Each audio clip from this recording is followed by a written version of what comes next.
here, I think the Kepler mission were obsessed to find Earth-like planet. Well, they did find Earth-sized planet, clearly, but in a very short period, a couple of days, but never really an equivalent to the Earth. The term of the mass is a bit more confused because we still fail on this, but we got some kind of Jupiter planet. You see there is Jupiter here, so there's a couple of Jupiter planets. So in a way, it's reassuring. There are some planets that may be looking like our own Jupiter at the distance of Jupiter, but we still have quite a massive population here that doesn't fit in at all. So this is the kind of a first, I think, learning experience. I call that also a gift because without these populations, I may unlikely be talking to you right now. It means the field will be dormant, we will have very few discoveries, and we were struggling battling to find the few planet that is actually a kind of a copycat of the solar system. So the fact we have all this planet created what we used to call a revolution. But revolution in a global sense, because it opened us a new perspective. And I want to try to explain to you what are those perspectives here. Of course, you see what I'm leaning on. I'm leaning on the question of life in the universe here. And now you have to understand how this is going to be connected here. Okay, what we can do right now, you see there is two colors, blue and red here. And this is to identify the techniques that's been used to make the discovery. So there is some red in the blue and blue in the red. It means in some of the case, the planet has been observed and detected both ways. We have the mass and the size at the same time. So this is an interesting move. This is something that started about 5 years after the first discovery. We start doing what's called astrophysics of planet, or if you want, geophysics of the planet. If you're talking about planet that would be more like a rocky planet. Before we go into the detail of the structure of the planet, it's nice to have an idea. What is the likelihood each of these block or categories of planet happens or appears or detected on stars? And we have this amazing number that few percent clearly are like this extreme 51 peg-like story, what we call the hot Jupiter. They're kind of a rare, the weirdos planet. We have 10 to 20% of planet that looks like Jupiter, our own Jupiter, but we have more than 50 to 80% of the star that happen to have a planet of that kind. So what nature is telling us here is whatever we believe we understood the formation of the solar system is just one amongst many. And it's certainly not the dominant structure of a planetary system in the universe. We are not the most dominant structure. We are on the corner side. How rare we are, it's difficult to know because we have not been able to explore that element here yet. But certainly there is a huge amount of planets that are way closer to the stars than us in terms of regime here with a size between the Earth size, maybe 2 times the size of the Earth. Which has the consequences. It's very hot on this planet because they're very close. So most of these planets are extremely hot. We even talk about lava planet on some of them here. We're talking about the hot Jupiter, dealing with this one. And the more you move down here, we talk all with hot Neptunes and hot super Earth. That's kind of terminology we are using here. Now, when you bring them together, all this planet there, you can build up that diagram, which is an amazing diagram when you think about this. When you bring the mass and the size of the planet, you give you the access to the density, or more like a bulk density of the planet. All these data points are real data. It's just not theory. This is observations. It's observation done with a lot of high-tech technology by many teams in the world. It's really global effort here to reach that. The word global was used, and I would like to just say it again. Science is global, and this is a global effort all over the world to produce this. What you do see, you recognize Jupiter here to help you a little bit, Neptune here, and Saturn here. And to read this diagram, there's a lot of dot here, and there's what's called error bars. This is to define how far we're going to be off. So 1 sigma error bar, if you want to know the full story here. There is a kind of a structure in this diagram that tell you about the density. And to read this, I added known density structure. So one you can pick is the one of Jupiter, our own Jupiter. So you can take the density diagram of Jupiter, and once you know the structure of the physics, the pressure, the temperature profile you have, you can remove or add material into Jupiter. It will change the size. It doesn't change that dramatically. The reason why, because of the pressure, is such that you don't behave like a gas. You behave more like a metallic structure. It's completely, the word was mentioned, quantum mechanics, so it's completely driven by quantum mechanics. This is why it's flat here. You can add and add and add and mass. It's not going to change the size. And it's a bit like you have a random people running around, and then you bring the people into a room like that. You're very organized like a quantum system. Right now everybody is seated. This is exactly how it works. As soon as everybody starts to stand up and go everywhere, we will need more room, more space. Otherwise we'll be bumping each other. So this is when you get the gas and you get bigger. This is the story why you can have more and more people. And the more you get organized, the more you can pack people together. So the system here predicts pretty well the density of Jupiter and Saturn. Most of the Jupiter planet that we have found, they're slightly above this diagram. Some of them quite a lot. It means they are lighter. The density is more fluffy.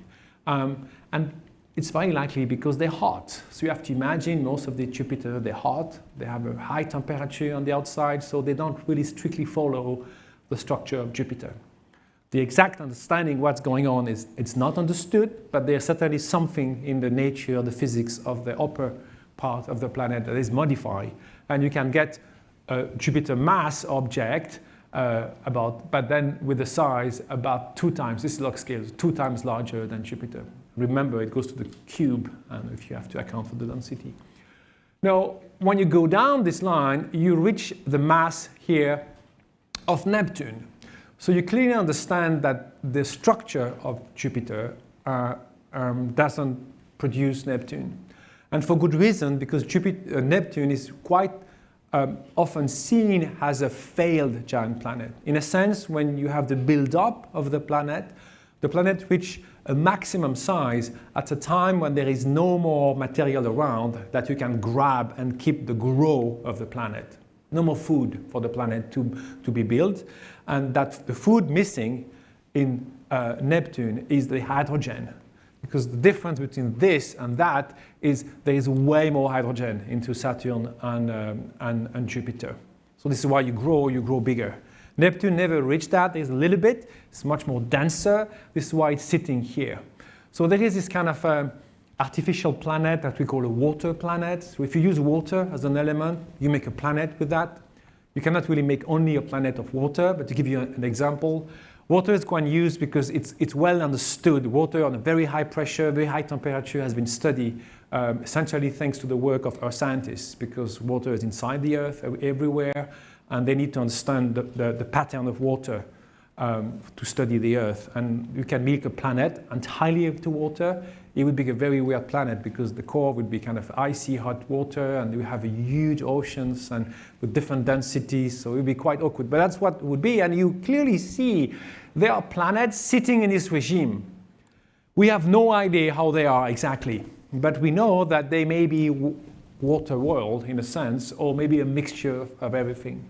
What we know is the planet like the Earth, a rocky planet, essentially made of rocks, silicates, would be sitting along this green line.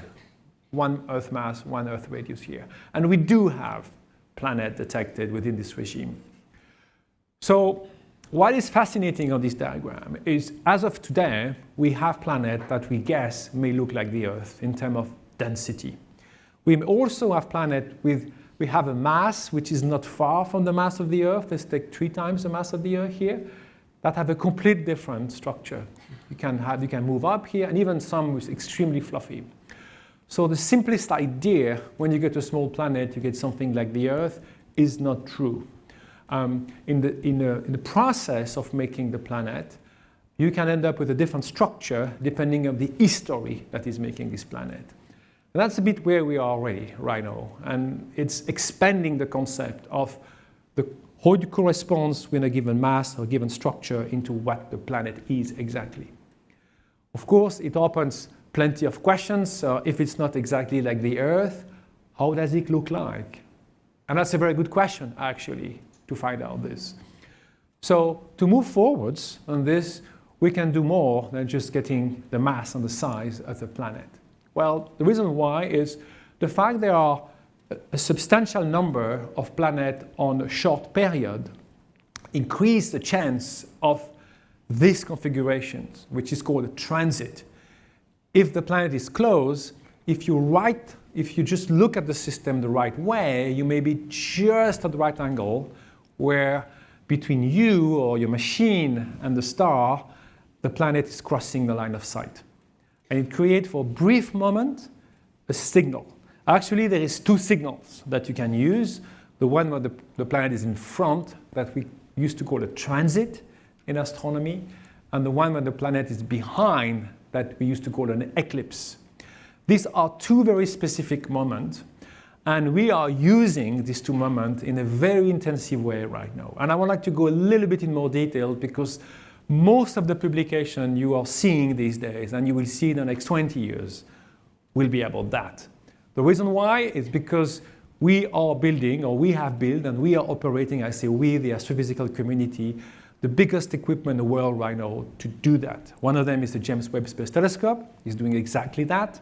The other one is one of these telescopes. One is in Chile. It's the biggest one. It's the ELT built in ESO. There is another gigantic telescope also being built by our American colleagues in Hawaii. So this is really the purpose of this. So how does it work? Well, the principle is pretty simple here. What you do is you have to imagine a transit. So here we are in the ISS. We're looking at the Earth. Right behind there is the moon. It's like the Earth transiting the moon that we do see here. Right? So let's imagine you have this transit. What I want you to focus on is this tiny, tiny layer here. This is the 10 kilometers that make us alive right now. It's a biosphere. It's 10 kilometers max. Well, I would not advise to go to 10 kilometers. I would still stay below 6,000 meters. That's okay. After it becomes really dangerous. But that's a bit us. And it's a bit bluish because it's a Rayleigh scattering. The blue is diffuse. The red just go front. That's what we know what the sun said.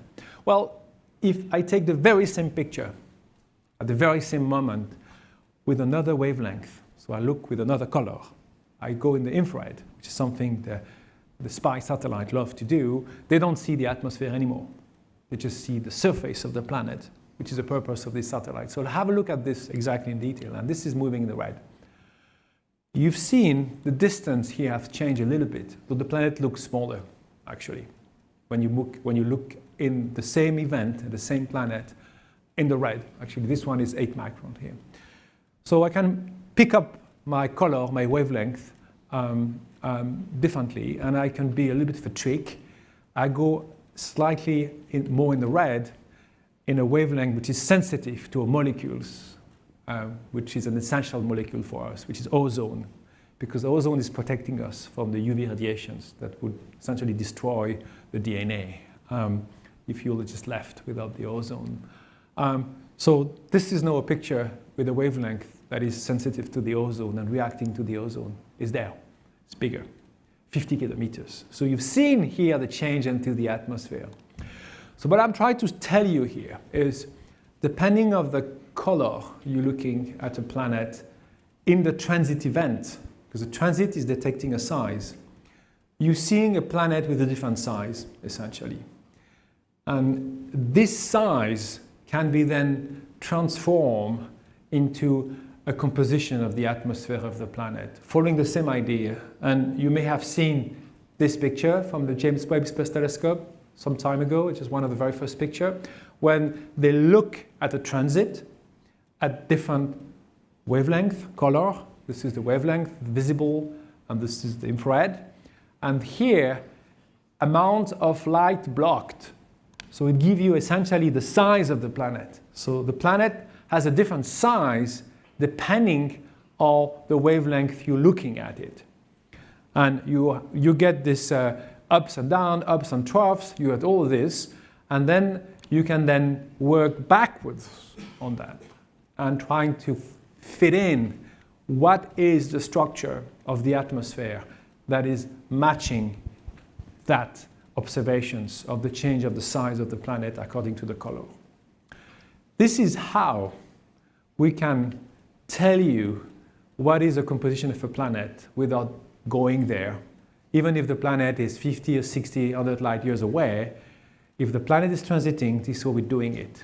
With this kind of machinery we can have access to. And that is open a complete new windows.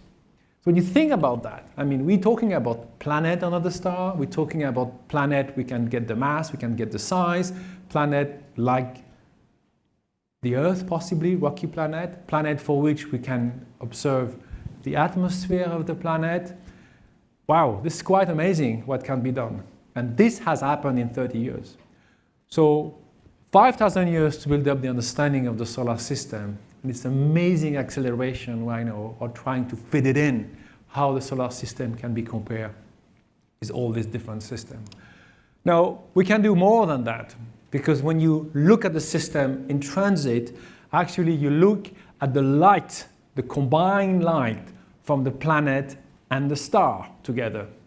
Well, with the exceptions when the planet is behind in the eclipse. So if you use a telescope, you point to a planetary system in transit, you record the light, it's called the flux here, and you have this kind of structure. So when the planet goes in transit, you lose a bit of light, it creates this decrease, a fraction. On the big planet, it can be done on the ground. That's why a lot of this transit has been detected on the ground. A small planet has to go in space, because space gives you the exquisite accuracy you need to do that. And then there is a moment when the planet is behind, that we call the eclipse. So let's think about that. There is just a zoom here, and this is the time. This is actually the moment when you get this eclipse moment, when the planet is behind. So it means anything up to that point filling your detector with light comes from the star, only because the planet is behind, right? So anything which is above that red line is the light from the planet. So you don't need to see the planet to see it. You just need to find out how to remove the star. And that's exactly the same problem when you want to get the direct imaging. The challenge, if you want to make a direct picture, is to remove the star. Right now, it's easier to use this system and to remove the star like that than to remove physically the star from an image. It will change, because there is a brand new technology being designed. This is based on combining different techniques together to remove the extremely high light that blur you from the star to see the planet around. We have a couple of systems for which we have seen it, but most of them we don't see them. We don't need to see them to know. And that's what is magical. When you think of the limitation we have in terms of what we can capture and how much power the brain and the imaginations are given to us, we can tell you what is inside an atom. We can tell you about quark. We can tell you about boson. We can talk about something which is a virus we don't see. We used to use machinery to do that. We can really make a picture, a mental picture about this. We don't see it with our eyes, but the brain and the machinery we have built is so powerful that we can get into the information. And they are real, so it extends, and the scientific knowledge, for me it's fascinating, extends so much our capabilities to see the world, and the complexity of the world and how it is. This is exactly how then we see the planet. When you do that, well, you then definitely see what we call the dark side of the planet, where there is not less light, it's darkish. At that moment, the planet is showing you the dark side. At that moment, you see the bright side just before the planet goes behind, because part of the light is hitting from the star, the planet, maybe reflecting or maybe shining just by natural thermal, depending on the wavelength. Again, you see the reflection, or like the moon, or you see the shining effect. But that's what we can do. So with all of this, we're getting a pretty decent picture of the atmosphere of a planet, of the temperature of a planet, whether a planet has an atmosphere or not, whether a planet has clouds, what is the nature of this cloud, and if there is no atmosphere, even we can say something about the nature of the ground. What is the ground made of? You can imagine if the planet is made of water or a certain type of rocks, is not going to look the same. And we know all that. If you go around, you see some rocks are red or a little bit greenish, or the water has a different pattern as well. So all this technically, potentially can be seen. It's just a matter of time, picking up the right object, having the right equipment, but you don't break any law of physics by getting at that level of information here. Now, I move to the next stage. When you think about that, and this comes, I think, the breakthrough, all that. When we started to detect planet and detecting atmosphere of planet, of course, the question about life on this planet started to become proeminent. It's not an easy question, because you can ask the question exactly how do you detect life, how do you find life, how do you do that? But if you start in a simple way, in the same way we've started at the beginning, you can start from what the only life we know about, which is life on the Earth right now, and ask yourself, okay, so let's look at Earth, let's look what is visible on Earth, and how far we can see something on the other planet. Well, what has been talking about quite substantially in the past is the fact that there is a specific atmosphere in the Earth, you have here, with specific molecules. And you can argue that some of these molecules may not be there without life. And it's clearly true for the oxygen in combinations with the nitrogen you have here. You can produce elements similar on the planet, and I'll give you some examples. It's one of my colleagues, Vicky Meadows, that produced this, demonstrating you can have water, you can have oxygen, also depending exactly of the nature of the rocks and the amount of energy that can break the molecules from the star, and you can have quite a high diversity of atmosphere. Now just think about Venus, the way it is, and how much Venus is different in terms of atmosphere from the Earth, while the planet Venus looks very similar, same mass, same size, very similar, like a twin to us. So we start entering into a very fascinating moment, because in one way we have the Earth as a reference, but we can see that soon we will have hundreds of rocky planet atmosphere recorded and being observed. What we're going to find, I don't know. But we're going to see things that we have never imagined. And maybe the kind of atmosphere that we have on Earth is very rare. And that would be an interesting moment.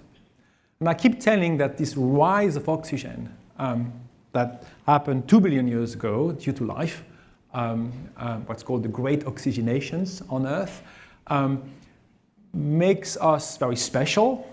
In a way, when I keep being asked whether we have to be careful not to signal to an alien civilization, I keep telling everybody, well, I think, come on, we are visible since 2 billion years, because the great oxygenations make us very visible as something is alive on this planet, because there's too many oxygen on this planet, clearly to be explained other way. So we should not be worried about this, because we are well known since 2 billion years, so nobody came that far. Or maybe they came and we don't see them. That's also a possibility. But the idea of the atmosphere as a proxy is something that is not just a sci-fi idea. It is something that we can do, and we will be doing, and we will try to explore and to push this and to see how we go. Now, what I would like to introduce here, we'll do way more than that, because the beauty of astrophysics, I keep saying this is the best lab everybody could have imagined. The only difference is don't touch. But you have the time, we have amazing pressure, density, we have plenty of parameters we can play. Certainly, this is the only lab we can play with the time. So this is how we believe would look the Earth, where we are right now, early on, about at the time when life started. So what I want to show you that is the way you initiate life on Earth is a very different planet than the planet where we know where life is everywhere on Earth. Maybe if you would to erase entirely life on Earth, that would be very difficult still, I think. Let's imagine. Maybe the condition to start it will not be met again. So the idea that the situation right now is good for life, yeah, it is because life made it in a way.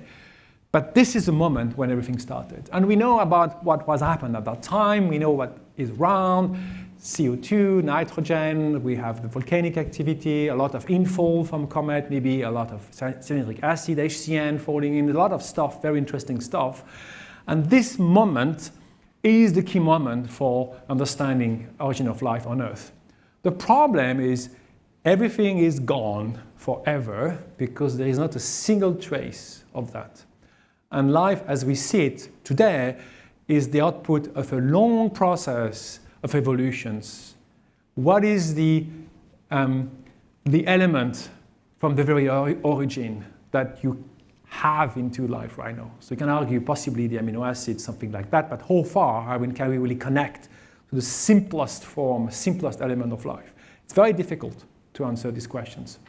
Well, the good news is we have planets that we can observe that are in the exact state right now because some of them are maintained in that state.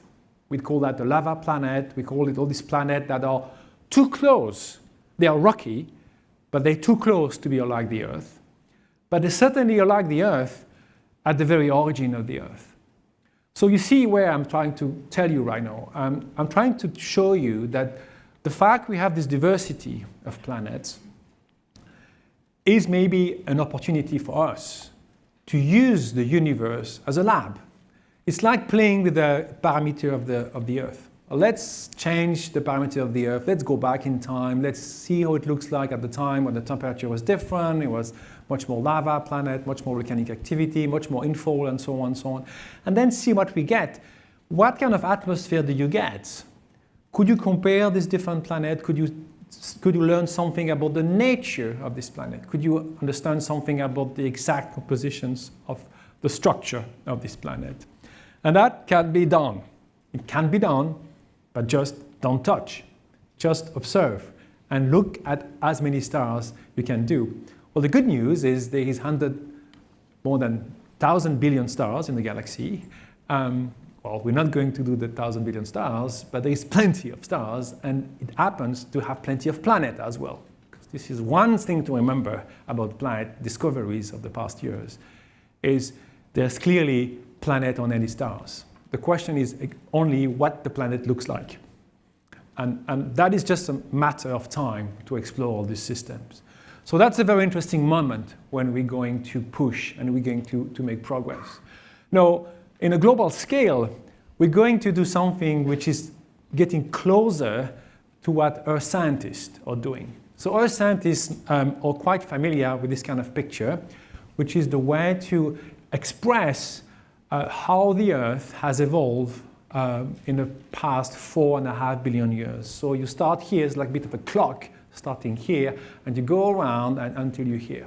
So there's various phases on the history of the Earth with very different chemistry and physics going on. The beginning, which is much closer to an astrophysical beginning when you assemble the planet. And it's a very key moment because you get what you get. You end up as Mars. That would be assembling a planet too small to maintain the atmosphere just by gravity or not having the right element. You have the moment where then you lose substantial amount of what is in the planet, like the light gas, hydrogen and helium, and they're gone. There's a moment when you receive a lot of stuff, CO2. We know a lot of carbon comes on the planet. It's very critical for life. We have plenty of carbon on this planet. And this is coming from outside because there's a lot of CO2 falling from the comet at that time.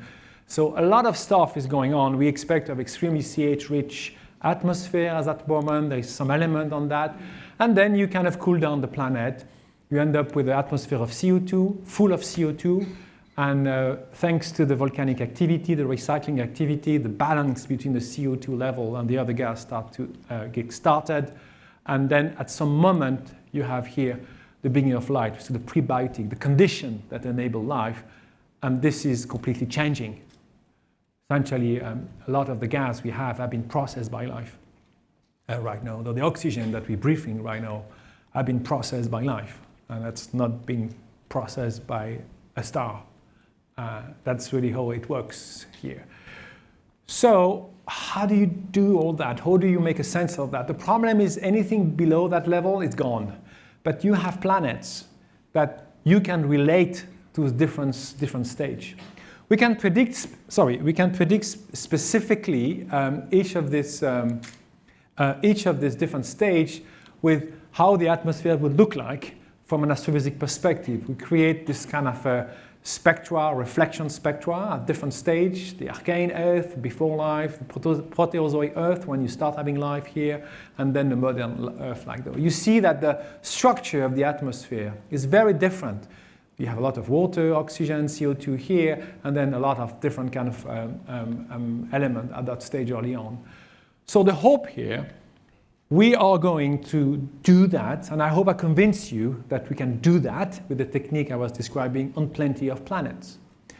And we may start bringing this story in a more global story in terms of what the Earth is fitting in. So this is really the beginning. This is the beginning of the early discovery process, and we are, if you think about the 5,000 years of history of the solar system, we are the early stage of that moment, but moving to all the other planets in the universe and trying to understand what exactly has happened, how far can we demonstrate that there has been a change of the atmosphere and change of the element related to some organic activity, or whether the condition were kind of closer to the conditions of the early conditions that we had on Earth. Of course, there are some people very optimistic. I belong to that the technology would improve, and one day we should be able to make such a picture. This is the Earth seen by one, remember when the Pioneer missions look back and produce these pictures, the blue dot picture here, famously popularized by Carl Sagan. One day we should be able to do exactly that, but on another star, because we're building the equipment to do this. The day when we can do that, it's just a dot, it's nothing else, but this time with another planet, another star, we should be able to study that dot in great detail and hopefully obtain that kind of information. And the instruments of the future generations are being built right now. They're being thought. We talk about a moon base, we talk about a next generation of big telescope, we talk about assembling big telescope in space, done by robots. All this is being thought through because there's a lot of fascinating technology that's being available. So I cannot predict a time scale, but I can make sure that it is going to happen. The only challenge I do see right now is us as a civilizations. Are we going to be wise enough to keep building a knowledge, to reach the technology, to give us the time to do it? And I think this is certainly a big challenge for the new generation here in this audience. I will stop here. Thank you very much.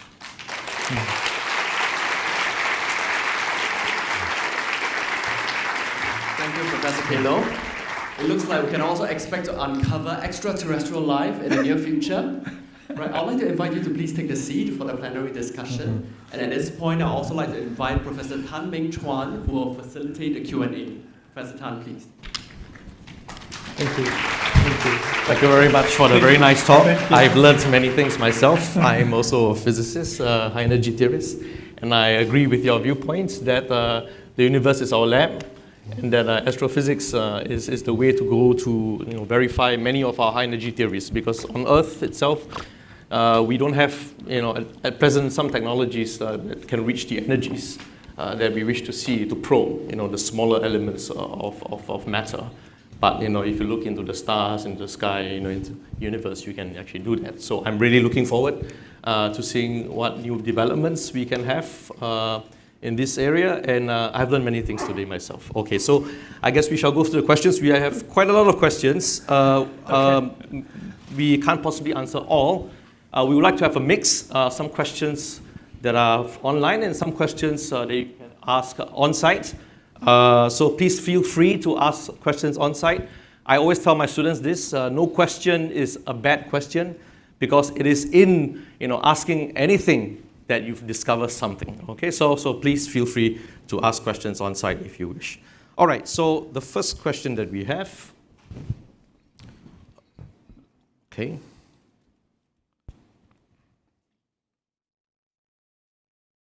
Okay, right.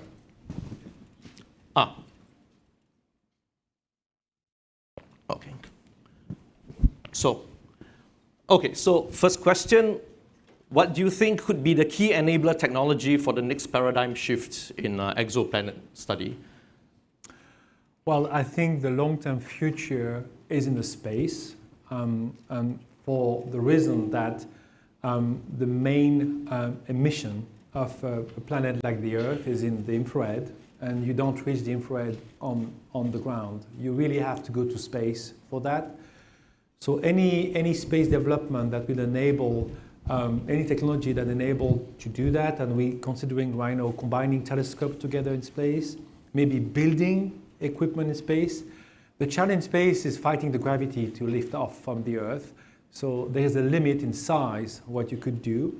But if you do send smaller bits and assemble them, or maybe build them on the moon, that would be just a massive development. So I'm a great promoter of the idea of using the moon as a scientific element, as a basis for further development, or hoping that the robotic assembly mechanism, we have the robot are doing amazing stuff, but I think what they could do the best is replacing the astronaut really, and doing systematically in a very cheap and safe way, because it's not human, it's robot, and bigger infrastructure into space. So I think this is really the future, it's in space. Okay. All right, so the next question that we have, okay. So there was this slide of the planet's distribution, okay, and I think there was a sort of a dotted line that we say we cannot detect some region. This question is saying that we cannot detect Earth-like and Jupiter-like rather than it is not existing. So I think you mentioned that it's just that we can't detect it, doesn't mean it's not there. So it still might exist, just that our technology is not able to detect that region with large periods and small masses. So I want to make clear, I think the reason why we have not detected an Earth twin doesn't mean they don't exist. And I can tell you it's a bit of an obsession for me, so I'm part of a big I'm leading a big consortium, right, to try to fix that problem. I think we have been too optimistic in a way, and then we have to go back to the blackboard, and there's certainly challenges. Like all these techniques of discovery of planet rely on how far we can rely on the star, because the star is a reference. We use the star as a proxy for the transiting event, or as a proxy to compute the radial velocity. But the star cannot be trusted at the level we're looking at, so we have to work a bit more on the stellar physics to make sure we understand this. And that's really the effort here. But we shall. But despite the fact that there is no Earth planet, there is another fact which is obvious. There is a massive number of planets that are different. And that is a reality. So whether we like it or not, there is more than the majority of the stars right now that we know they don't have a configuration like our solar system. So we already know we have been pushed back aside. We're not the only way to make a planetary system. We're just one amongst many. Whether it's 1% or 10% or 0.1%, I don't know. But we will find out. And it's a matter of maybe 20 years to find this out. All right, that's good to know. So on a somewhat related question, so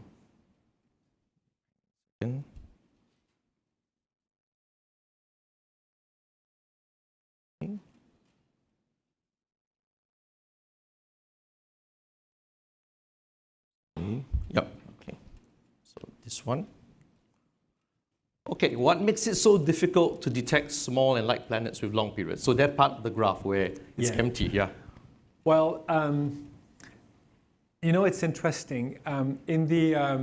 Before we started finding planets, there has been a couple of papers produced that was essentially describing the fact that there are certainly two techniques that should not be used to detect planet. One of them is transiting, and the other one is radial velocity, which is the two techniques that are producing this gap right now.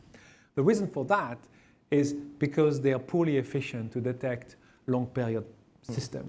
The transit, it's a matter of statistics. I mean, the chance to get a transiting configuration when you're farther out decrease. So you will have to observe a lot of stars, having each of them planets to get at least one or two transit out. So that's why the transit is the least efficient technique for that. Now, a small planet or light planet, by design, because it's small and light, will be difficult because the effect of that planet on the star, because we're looking at the star, will be marginal and within the noise or the structure of a stellar spot. So this is just a practical limitation.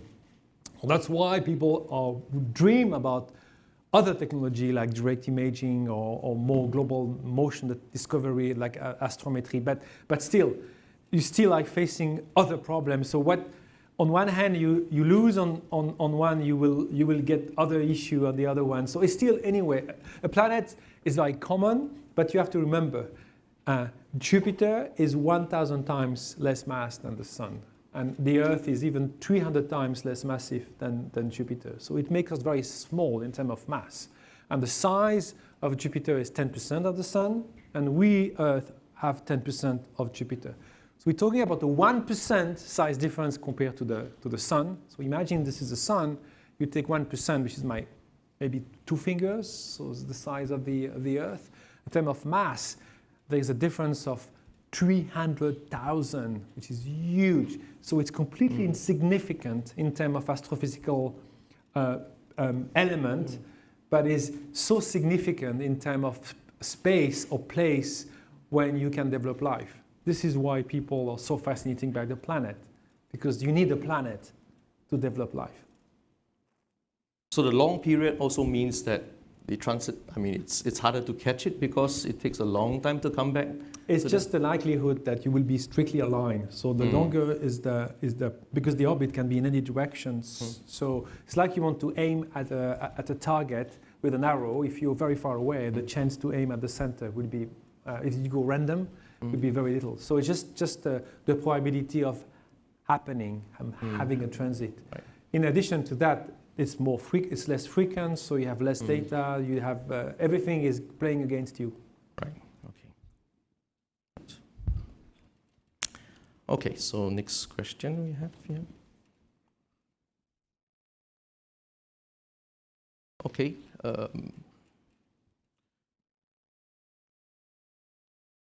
Okay. So maybe this one.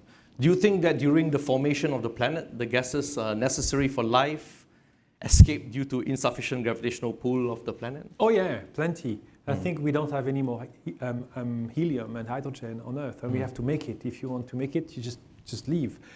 Mars suffered this. Mars has a very similar atmosphere than the Earth, we believe, early on, for 1 billion years about. But because the gravity is not enough, all this, gently went away. And this is why there is almost no pressure right now on the surface of Mars, and you cannot have liquid water on the surface. It just vaporizes right away. So yeah, of course, you need a minimum mass to maintain the atmosphere, to glue. The molecules, the heavy molecule glue to the planet. But some they will escape anyway. Okay.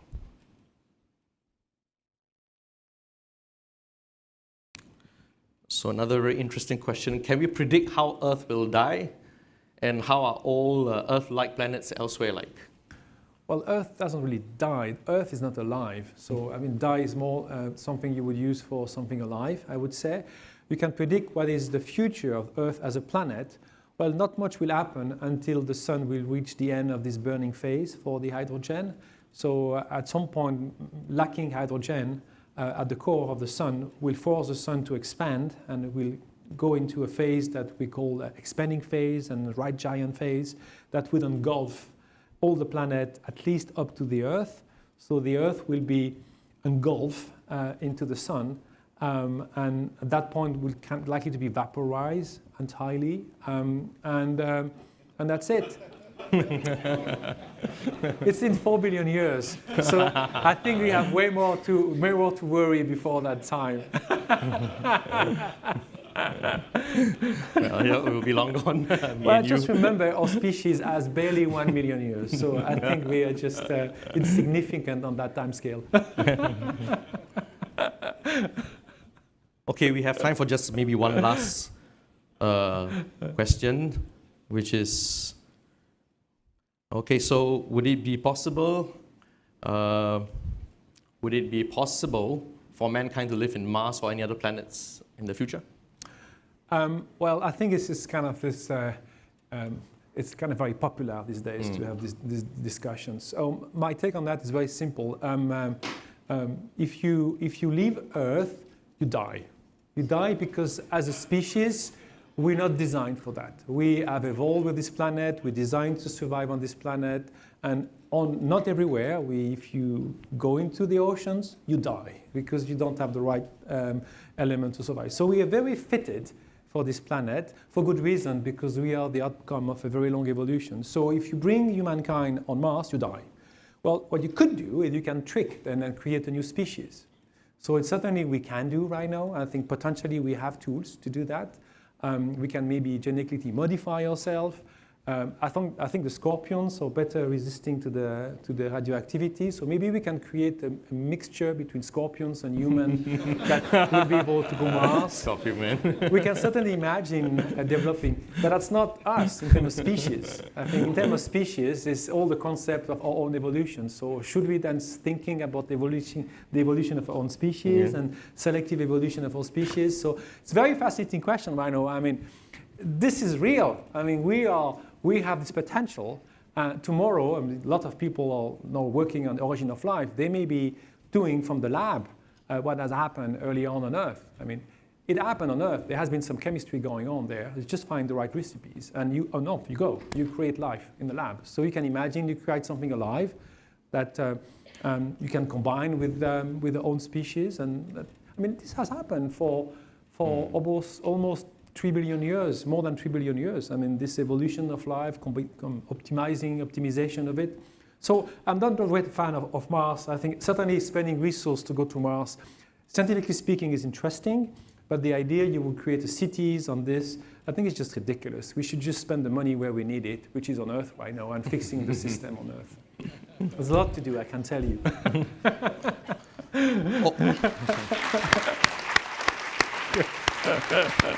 For those of you who have more questions, I think you can engage Professor Queloz after this session, and feel free to ask him questions, I guess, right? Yeah. Okay, thank you very much once again for being here. Thank you. Thank you very much, Professor Queloz, and thank you, Prof Tan. Thank you for the very invigorating discussion. Now, ladies and gentlemen, may I please request that you remain seated as I invite DPM and our distinguished guests to adjourn for a short break, please.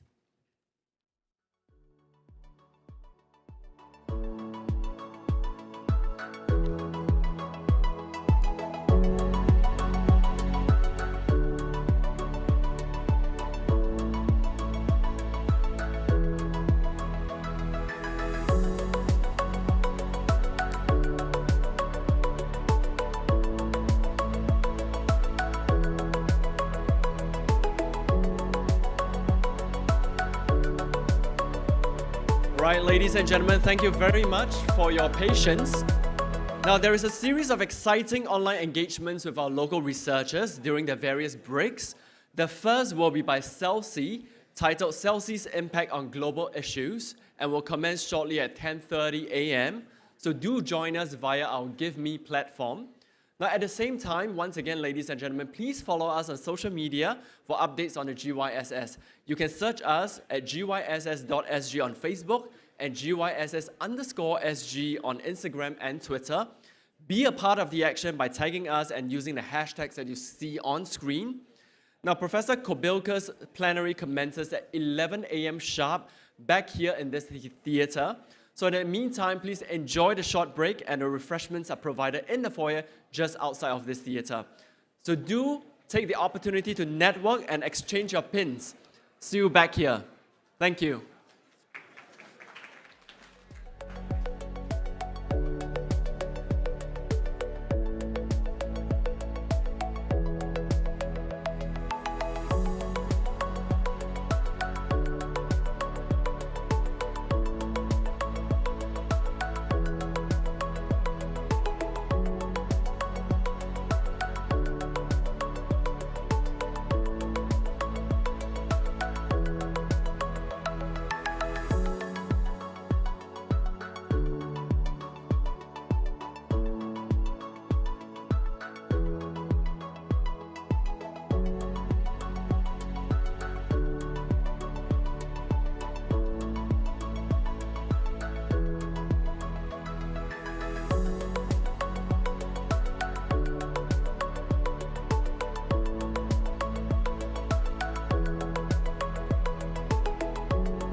engagement session where I'm going to tell you a little bit about the research center where I work. Is a research center of excellence in Singapore called the Singapore Center for Environmental Life Sciences Engineering, and how it is related to sustainability and circular economy. I was asked to share at the beginning a little bit of my journey to become a scientist to you all. So it all started in this little city in the northwest region of Argentina, where I studied chemical engineering. And yes, our bachelors are quite long, so it took a little bit over 4 years to complete. And for those of you that might have heard of Argentina recently, if you like football, we had quite successful stint in the World Cup. I had a chance to be there in the final.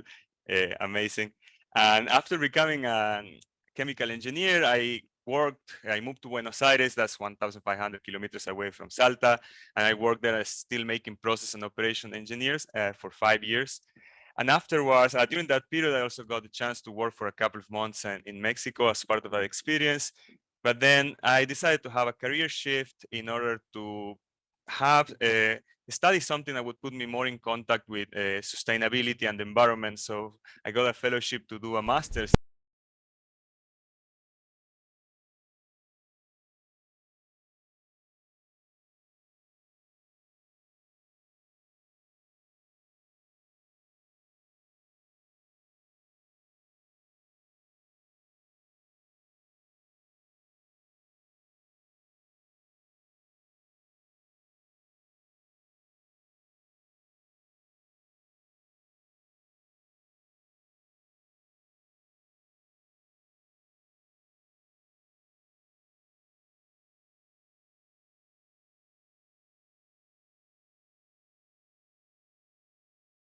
Which makes you more of a program manager.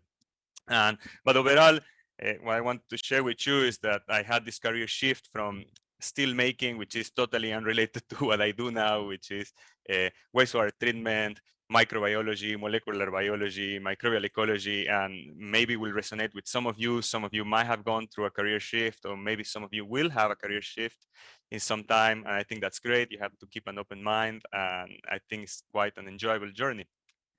So, but we're here to talk about sustainability, and just let's just remember for a little bit what is sustainability. So the definition from the World Commission on Environment and Development is that sustainability is the development that meets the needs of the present without compromising the ability of future generations to meet their own needs. So then this calls for the question, what are the needs of the present? So some of you might have heard about the Earth Overshoot Day, which marks the date when humanity has used all of the biological resources that the Earth, our planet, regenerates during an entire year. So think for a moment, which date was it for last year? 3, 2, 1, it was July 28th. So a little bit over the middle of the year, which is not quite good. That means that as of last year, we need 1.75 Earths to meet our needs of our present. And that means that clearly the world is not enough for us. And this has been the Earth Overshoot date has becoming farther and farther away from December since we started tracking this in the 70s. So you see that the red bar continues to grow more and more, although not so much recently, which is good. But that means that we have to do things in order to stop increasing our needs in the present. And why does that happen? Because we have overexploitation of resources, overconsumption. We generate a lot of waste, polluting the environment. The design of the products are not quite there yet in terms of life cycles and being able to reuse all the resources that are involved in those products. And then there's a market failure because when we have all these cheap gadgets that we buy for everyday use, that price of those gadgets or things, they don't have usually the hidden environmental costs in that price tag. So within this context, I want to talk about SCELSE. And SCELSE is a biofilm microbiome research center of excellence, and its mission is very much related to sustainability because its mission is to discover and control and direct the behavior of microbial biofilm communities and microbiomes for a sustainable environmental, engineering, public health, and medical applications, right? So we want sustainability and we want applications of these findings in science. And why microbes and biofilms are related to this? Well, because they are everywhere. They are all over, fulfilling all sorts of different roles. They do most of biogeochemical cycles on Earth.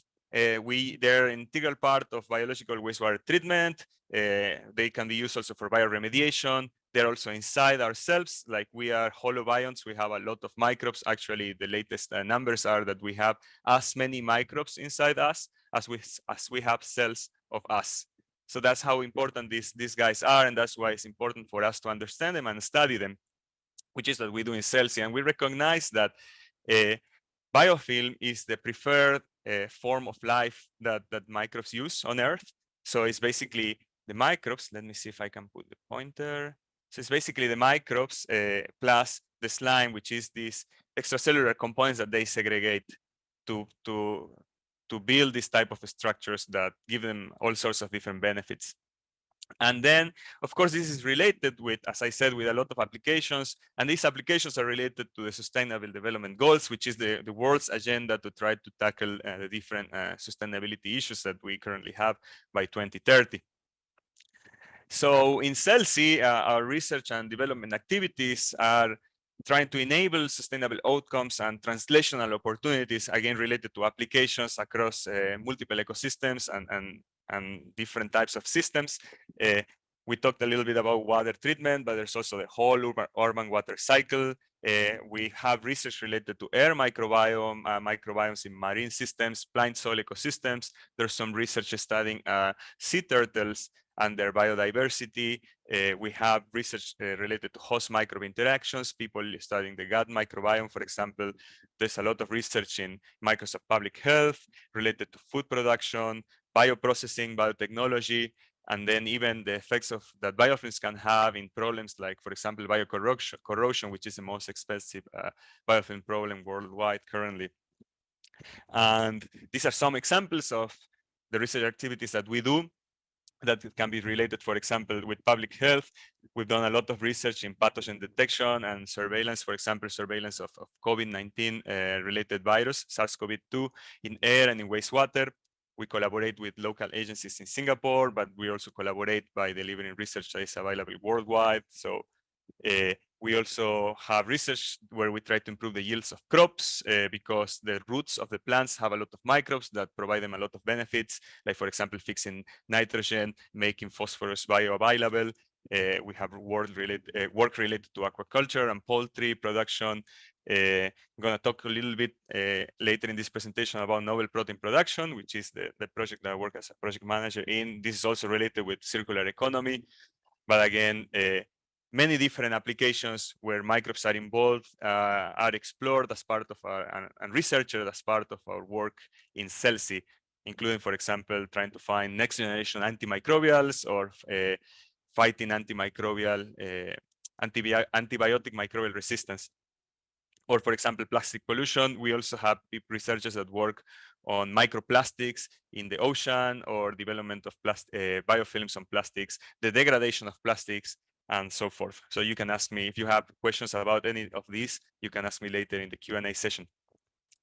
We also understand that for applications, you have to engage with the local industry and the local institutions. So we have collaborations both nationally in Singapore and internationally with different industries, with different governmental agencies and other research institutions worldwide. So here there are some of these logos.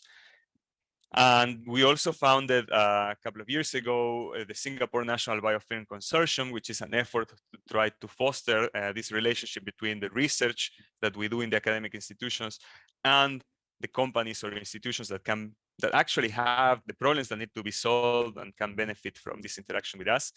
In this chart over here, you see how big of a market it is yearly, $5,000 billion, just biofilm related issues, right? They can go from food and safety through health, wastewater treatment, and corrosion. And the idea of this effort through the National Biofilm Consortium is to, again, to engage all these different topics with the different industries that need these problems to be solved. And for example, the project I was a principal investigator, I worked with a local company to try to improve bioremediation of hydrocarbon contaminated soils. And this was through a grant funded by the Singapore National Biofilm Consortium. So this was quite a fruitful experience. And we do all of this because we recognize, right, thanks due to sustainability issues, that we have currently a need to transition from a linear economy where this is a traditional model from the Industrial Revolution, where we consider that the Earth has infinite resources that we can extract to then just produce things, distribute them, consume them, and dispose them, as if the Earth has had an infinite regenerative capacity, which now we saw it doesn't. That's why the Earth Overshoot Day fell in July last year. And then we have transitioned from this into a circular economy for both biological or technical cycle of materials through the reuse of these materials or returning them in the case of the biological materials back to Earth, or keeping the technical materials in circulation as much as possible to different cascades of either reuse, repair, remanufacturing, or recycling. So because we recognize that need, I want to share with you one example of the research project where I work as a project manager. This is led by Professor Wertz in SCELSE, which is a deputy director of the center. And in this project, we want to help transition some industries towards a circular economy. And we recognize that as the world population grows, we need to feed these people, right? This extra amount of people that continues to occupy our our planet. And for that, we need more food. And fish is the fastest growing animal protein industry worldwide. But there's a catch to that, which is that catching fish, which is that the fish need also food to eat. And normally the fish meal is mostly based on animals, fish and plants, like for example, soybean.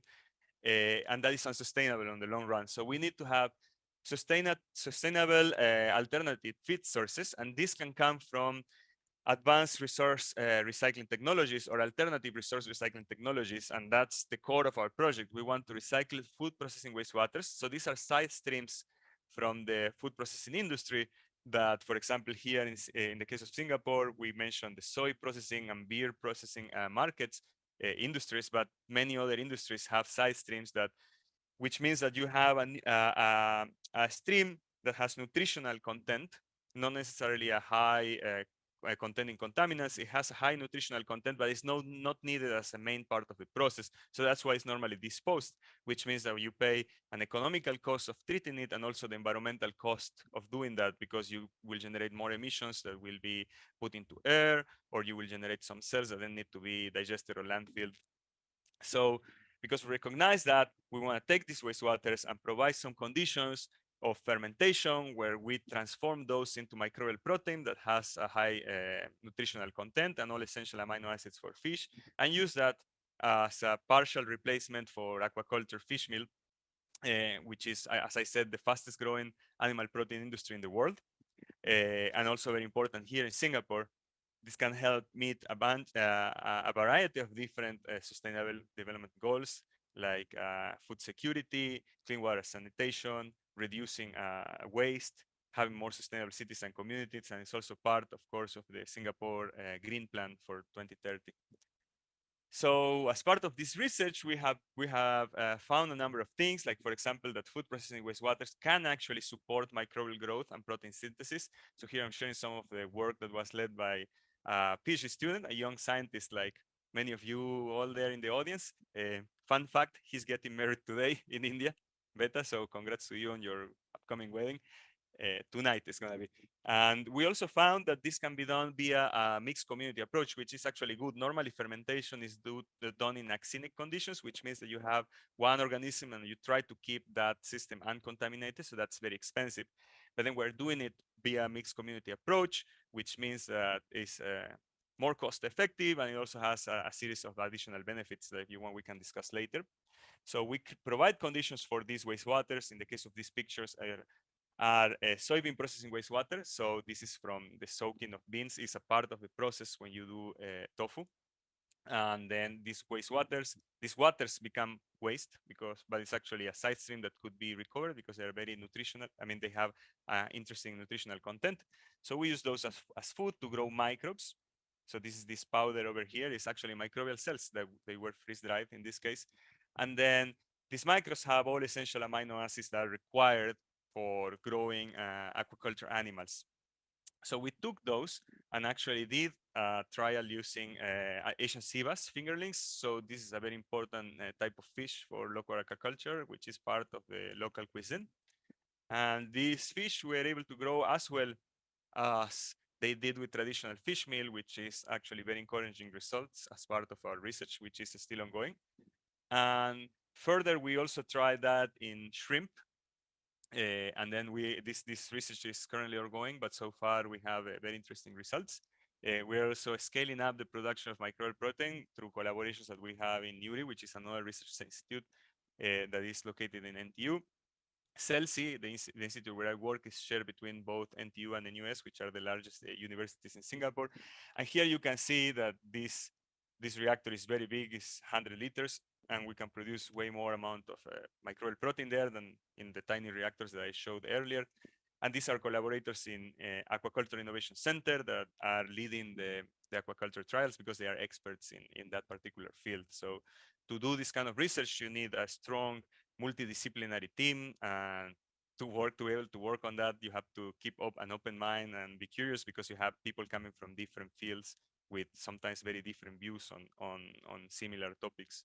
But that's it's a great and very stimulating environment to work with. So I would totally recommend to be a part of interdisciplinary and cross-functional teams. So yes, to sum it up, basically, through this short presentation, I hope you now believe that harnessing biofilms and microbial systems is key to achieve a sustainable development and a circular bioeconomy, because they're basically everywhere, carrying all sorts of different functions, which are very important for us, like it or not. And then for this goal, we need science. So this is why it's great to have this Global Young Scientist Summit. You're there in the right place. And we need you guys. And we, again, need a multidisciplinary approach. That's why I think it's also great that this biofilm talk comes right after a talk about planets and before a talk about protein-coupled reception activation. So this is great. And with that, this is a picture of for you to see how diverse our research center is. We have people from all over the world for many different ages and ethnicities, and it's a great and stimulating place to work. So with that, I'll be happy to take any questions. So I'll check. I was told to check the slide, though. So I'm going there. Okay, I see some questions here. So I see a question from Rahul that asks if there any evidence supporting the hypothesis that fish's internal microbiome can aid in oceanic microplastic degradation. So I don't know the answer to that question because I personally don't work in microplastic degradation, neither on fish internal gut microbiome, though I have collaborators that work on that. So I wouldn't know whether that's true or not. What I do know is that microbes are starting to degrade plastic more and more. In my personal opinion, it's just a matter of time. Think about it like plastics are a xenobiotic material, right? It's produced by men, so it wasn't here, let's say, 100 years ago, and microbes have been here for many years, right? Many thousands of years, and it's just a matter of time that then they develop the ability to degrade it, right? So there are already some microbes that can degrade plastics, and they will do it faster and faster as time progresses. And I have another question here: where is microbiome harmful to humans, right? So I guess this can be understood as if microbes can be harmful to humans. Yes, some microbes can be harmful to humans. Some are pathogenics. Viruses are also microbes, and we've seen what happened in the pandemic, right? But then there are many microbes that are beneficial. Like we have microbes in our gut, for example, that carry key functions. Without those functions, we wouldn't be able to exist. So many organisms like us, plants, and you name it, all the big, large organisms have developed these symbiotic relationships with microbes because they have greater and wider metabolic potential compared to us, right? So for example, we need oxygen to respire and generate energy, and microbes can use all sorts of different electron acceptors other than oxygen, and they can, again, cycle all, they perform most of the biogeochemical cycles on Earth, so they can make components bioavailable for us that without them we wouldn't be able to use them. So they're amazing. And then, yeah, these are only the 2 questions that I have so far. So yeah, if anybody else has any other question, I can take it. And let's wait a few seconds to see if any other question pops up.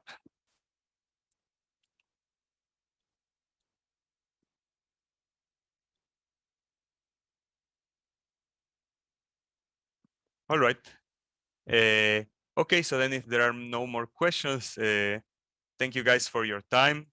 I hope you could learn something new and are a little bit more excited about working with biofilms.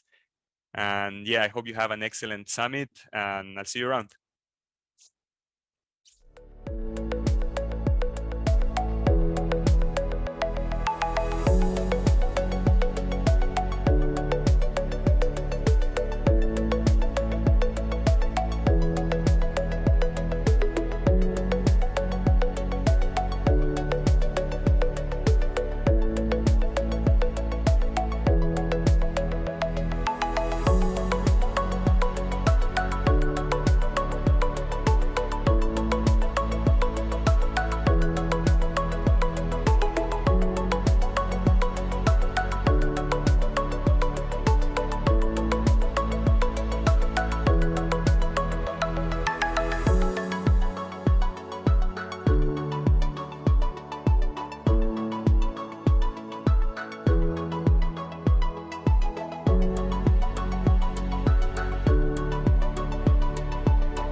Ladies and gentlemen, welcome back to the Global Young Scientist Summit.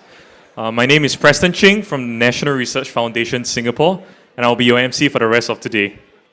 I hope that you have settled down after some engaging conversations over lunch and are ready for our next plenary. For those of you who are seated at the back, feel free to come on down and fill up the seats in the front as well.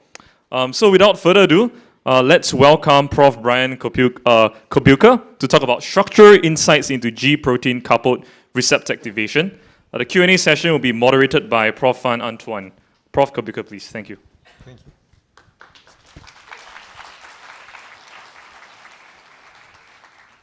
So I want to thank the organizers for inviting me. So we're going to go from something very big, the universe, to something very small, and talk about this family of proteins that are very important in regulating virtually all functions of the human body. And these are G protein coupled receptors. So what are G protein coupled receptors? They mediate the majority of our body's responses to hormones and neurotransmitters. And shown here is the basic paradigm of how these work. So this is a receptor in a membrane. A hormone or neurotransmitter will bind to the receptor, change the shape of the receptor so that it is now recognized by proteins called G proteins. And these include 3 components, an alpha, a beta, and a gamma subunit. When the activated receptor activates G proteins, the G protein will release GDP and bind GTP, dissociate into an alpha subunit and a beta gamma subunit. And these 2 proteins then regulate various enzymes or channels within the cell. And that regulation continues until GTP is hydrolyzed to GDP, the subunits reassemble, and the cycle can begin again. So what are hormones and neurotransmitters? Well, you probably know this anyway, but neurotransmitters are released from neurons. So neurons talk to each other through neurotransmitters. Nerves also talk to, for example, skeletal muscles and various other cells within the body.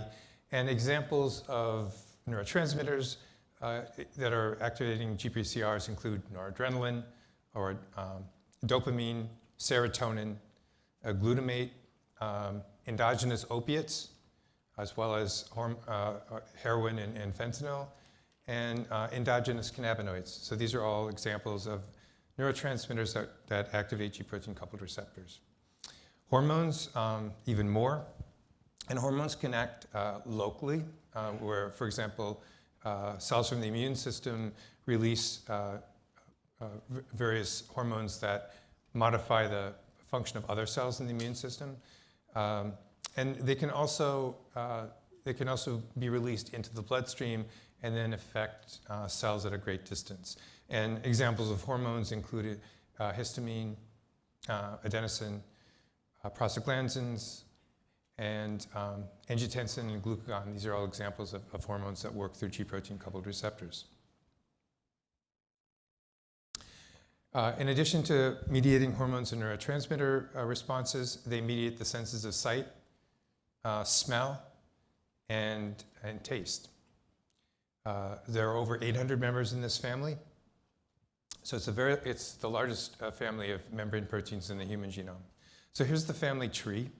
And the family tree can be divided into the major class. Before I go in, I'll note here, so this is what we call family A, and the majority of our 800 or so G protein-coupled receptors are dedicated to detecting the sense of smell. So this is just a point of interest. Humans really don't rely on their sense of smell that much to survive. I can tell you from personal experience, I no longer have the sense of smell, and I'm still here. But other animals really rely on their sense of smell, and they often have more olfactory receptors. So, for example, mice and rats have over 1,000 olfactory receptors. And I think, surprisingly, elephants have over 1,000 olfactory receptors as well. So this is the largest subfamily called family A. It includes receptors for some hormones and neurotransmitters that you might recognize, such as adrenaline, muscarinic receptors for acetylcholine, dopamine, serotonin, opiates, cannabinoids, and the range of activators is really truly remarkable, from photons, for example, for vision, to protons. Some receptors are dedicated to detect changes in pH, to small molecules like adrenaline, to peptides, and even to relatively large proteins. So these are remarkably versatile membrane proteins. My lab also works on some what we call family B and family C, but I'm only really going to focus our efforts on trying to understand family A. Because they're so important in detecting hormones and neurotransmitters, they have become the single largest class of pharmaceutical targets. And for this reason, we've been very interested in understanding how these proteins work at in molecular detail. We want to know what they look like in 3 dimensions, how they engage their signaling proteins. And ultimately, this information can be used by the pharmaceutical industry to develop safer, more effective, more selective drugs. So if you want to know how a protein works, you need to really know what it looks like in 3 dimensions. And that's been a goal of my research for over 30 years now. So you can start by learning something about proteins if you can clone the DNA that encodes them, or clone the messenger RNA that encodes them, and then you can determine at least the primary amino acid sequence of the protein.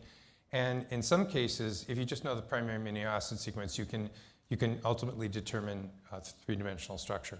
And in fact, there are now programs available where one can accurately predict many GPCRs without ever actually getting experimental data on their structure. So a brief history of the field related to understanding the structure started about in 1971 when Marty Rodbell proposed the existence of G proteins as being mediators of signaling by these class of receptors. It wasn't until 1977 that G proteins were actually identified biochemically and purified by Ross and Gilman. And Gilman and Rodbell would ultimately get a Nobel Prize for their work on G proteins. The first purification of a GPCR for a hormone or neurotransmitter wasn't until 1984, and this ultimately led to the cloning of the gene for the beta-2 receptor.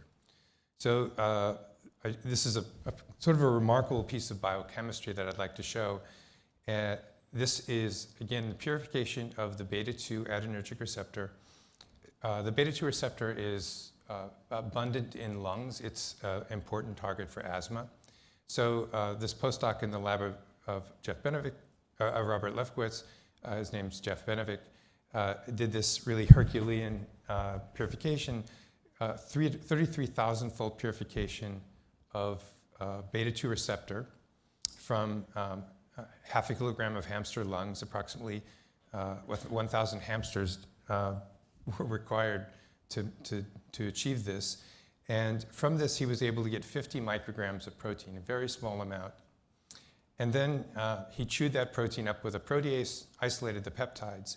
And from the peptide sequence, we could guess what the DNA sequence would be that encoded that peptide. And that DNA sequence was used to clone the gene for the beta-2 adrenergic receptor. So now we have an uninterrupted coding sequence for the receptor. We can translate it and get the amino acid sequence, and then we can detect from the amino acid sequence that it contained 7 hydrophobic sequences suggesting 7 membrane spanning domains. And this was our first clue as to what these receptors look like. It's basically the secondary structure. We don't have the tertiary structure. But from this, we could begin to do a number of experiments to try to figure out where the binding sites were and where the G-protein interaction interface was.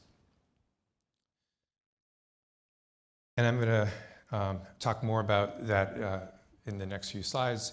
But so after the cloning, the next milestone in the field came when the Gilman group obtained the structure of a heterotrimeric G protein.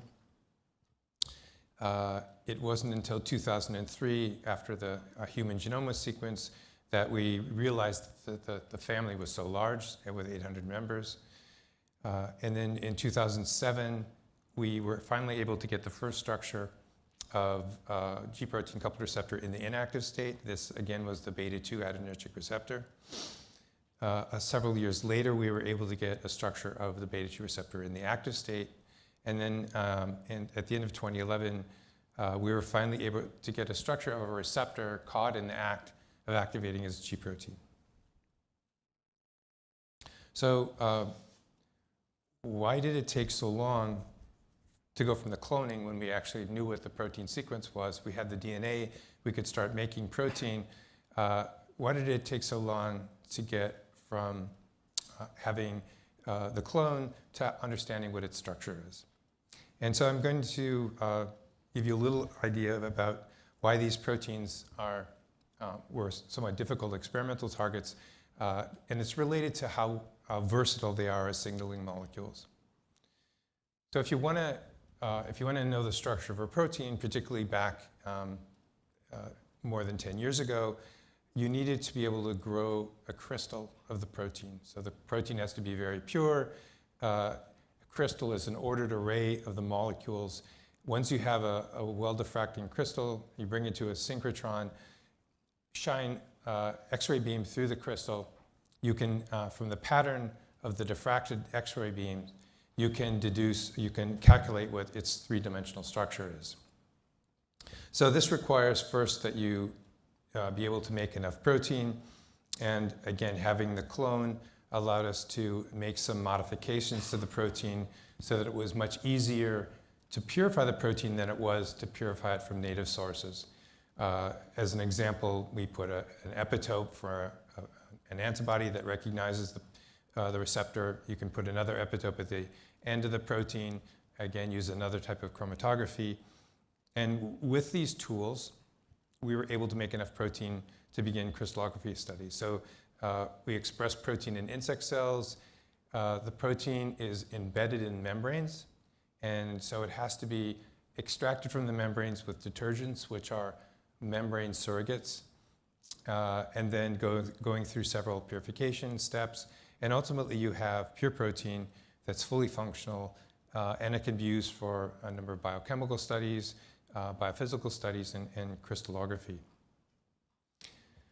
So in spite of having purified protein for about 10 years, it took from the first time we could make enough protein till we got our initial crystals was about 8 or 9 years. And for those of you who have done crystallography, will realize these aren't very nice looking crystals, but they're the best we had. We brought them to a synchrotron, and we had no diffraction spots. And one of the problems that we recognized is that these crystals are very small, and these synchrotron beams are quite large. And we felt that if we could use a smaller beam, that we might actually have better signal to noise. And we were very fortunate that in 2005, Gebhard Schertler was working with colleagues in Grenoble to develop the first microfocus beam. And he brought us to Grenoble, and we had our first evidence of diffraction. So this is, again, one of our crystals. A conventional X-ray beam would be roughly this size, so you have a lot of noise where you and relatively small amount of signal. However, the new microfocus beams were 5 microns, and from that first diffraction pattern, we knew we had protein crystals. But the further out these spots go, the better view you have of the protein, and these were very poorly diffracting crystals. So in spite of having now some diffraction spots, we still weren't able to determine the structure of the protein. So why was that? So at the time, most of the behavior of receptors could be explained by this simple two-state model, where a receptor was either in an inactive state or an active state that could then engage the G protein. And under this condition, one would expect relatively stable states, either in the inactive or the active state. However, studies that were being done using other methods, biophysical methods, revealed that this two-state model was just an oversimplification, and that these proteins were actually highly dynamic, that the parts of the protein that recognized the G protein were in an ensemble of conformations, and that this heterogeneity made it difficult to actually crystallize a protein.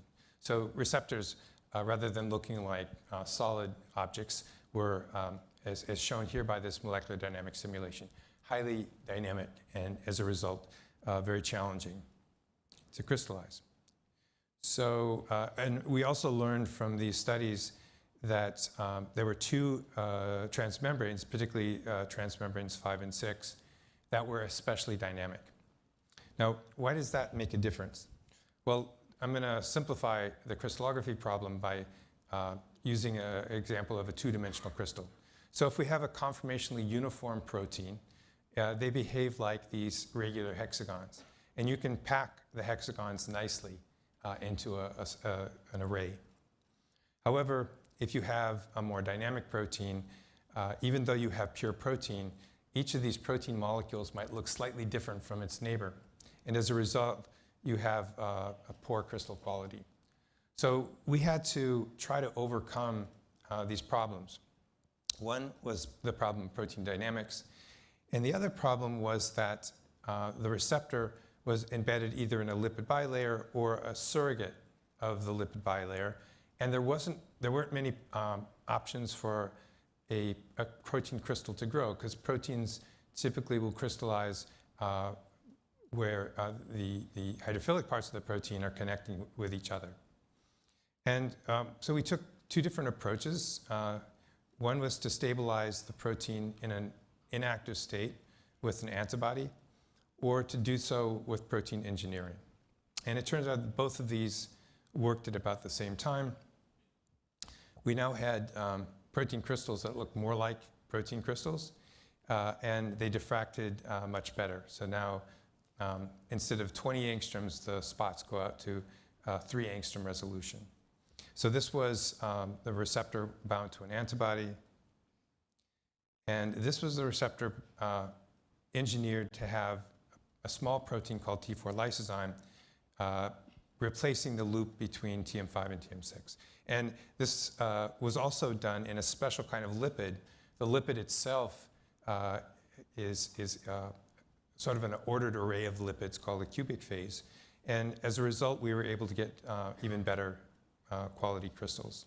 So having an antibody or having this protein T4 lysozyme allowed, stabilized the two most dynamic parts of the protein and allowed for crystal packing to occur. So both of these structures were available to us in 2007. Now the next challenge, we have the inactive state. The next challenge was to get the active state. And this was particularly difficult because, again, proteins are quite dynamic. However, we were able to get a crystal structure of a receptor bound to a covalent agonist. So it's definitely in the inactive state. Or I'm sorry, the agonist is a covalent agonist. However, when we got the crystals, it was in the inactive state. So again, that goes back to our model, in that our model sort of predicts that even though in the presence of an agonist, the receptor, some of the receptor will exist in an active state, the majority of the receptor is still in the inactive state. And you actually need some sort of stabilizing protein, which could be an antibody or a G protein, to stabilize the active state for crystallography. So we were trying at the time to get a receptor G protein complex, which was unsuccessful. However, we then started using a relatively new antibody technology, which were camelid antibodies, or single domain antibodies, called nanobodies. So these camelid antibodies, you can see, have single heavy chain compared to antibodies that we generate, which have heavy and light chain.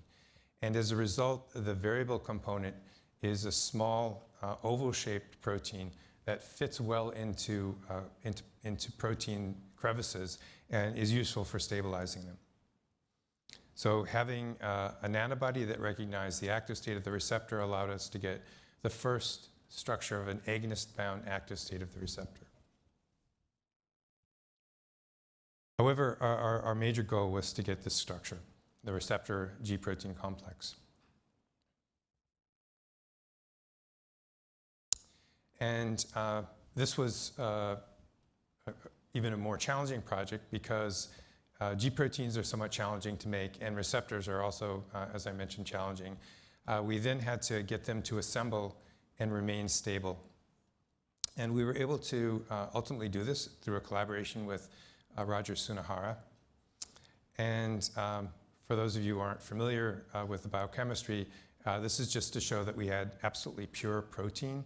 The complex was very stable. It gave us this single peak, suggesting that all the receptor was complex to G protein.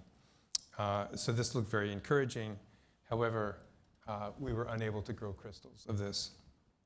And one of the reasons we ultimately found out is that now the receptor was stabilized in a single active conformation.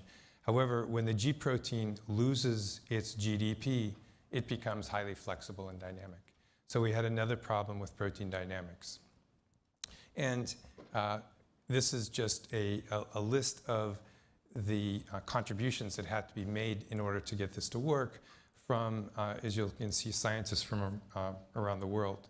This included our experts in G protein purification, Roger Sunahara.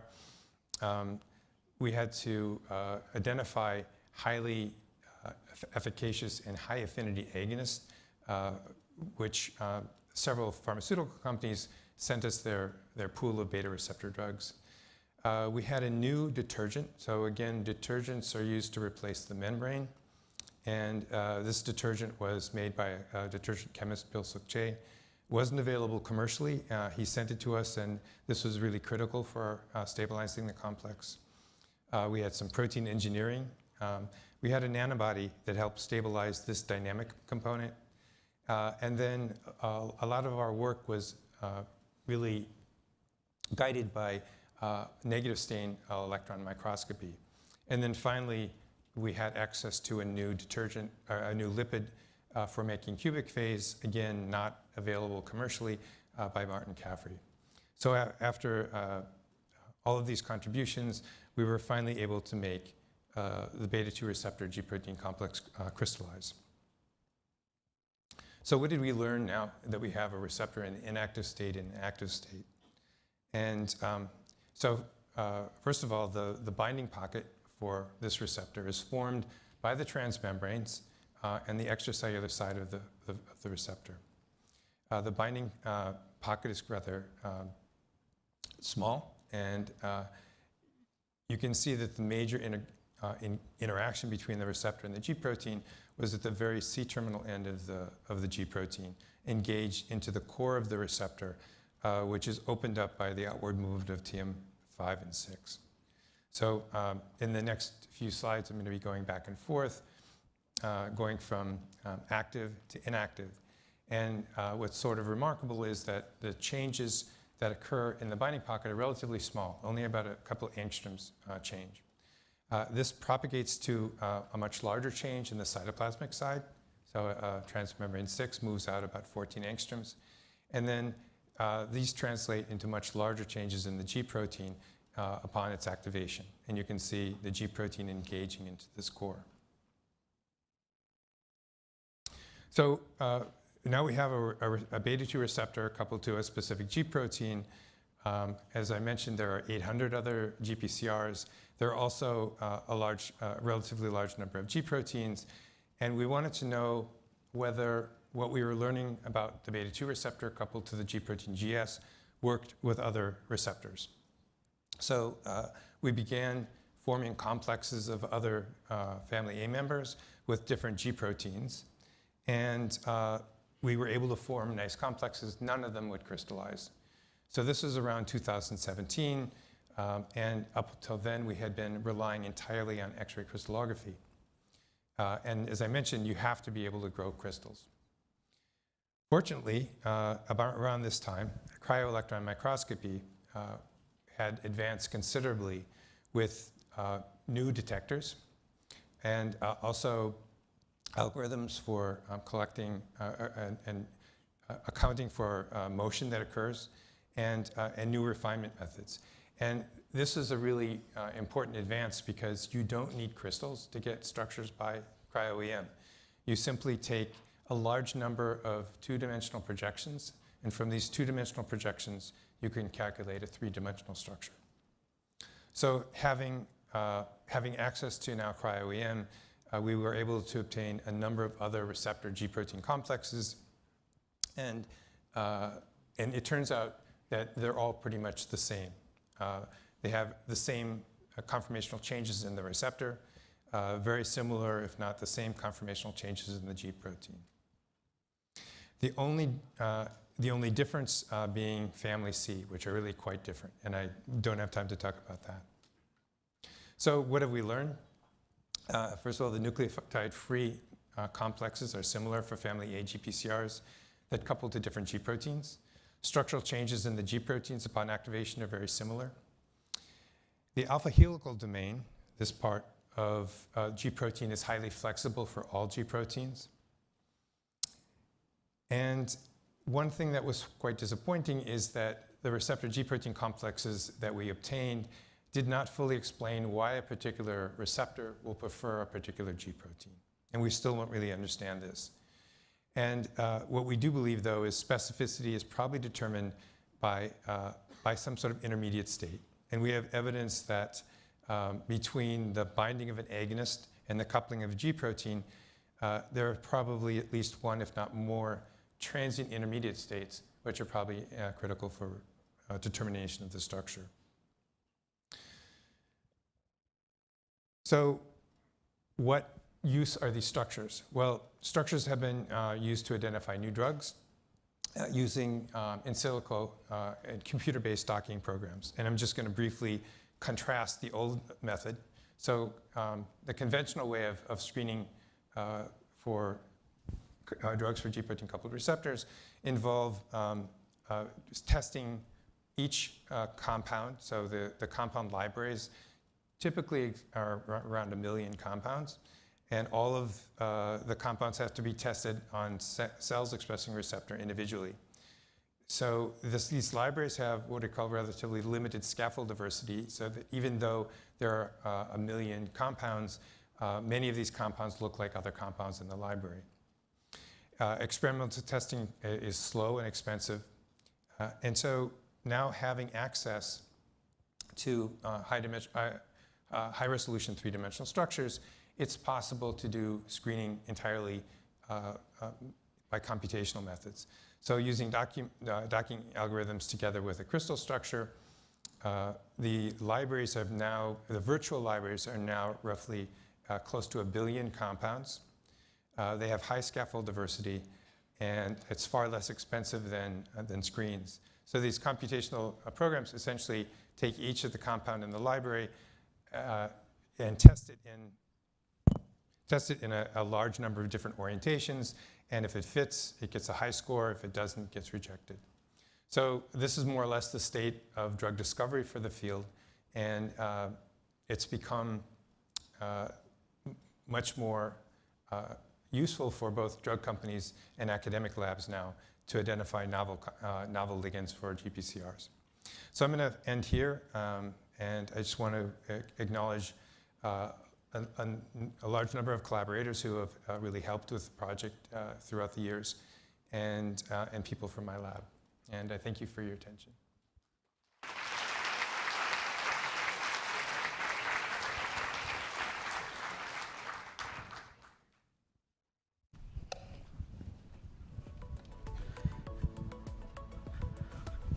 Thank you, Prof Kobilka, for a very interesting talk, a lot of work.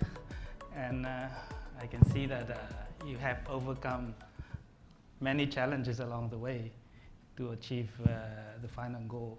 So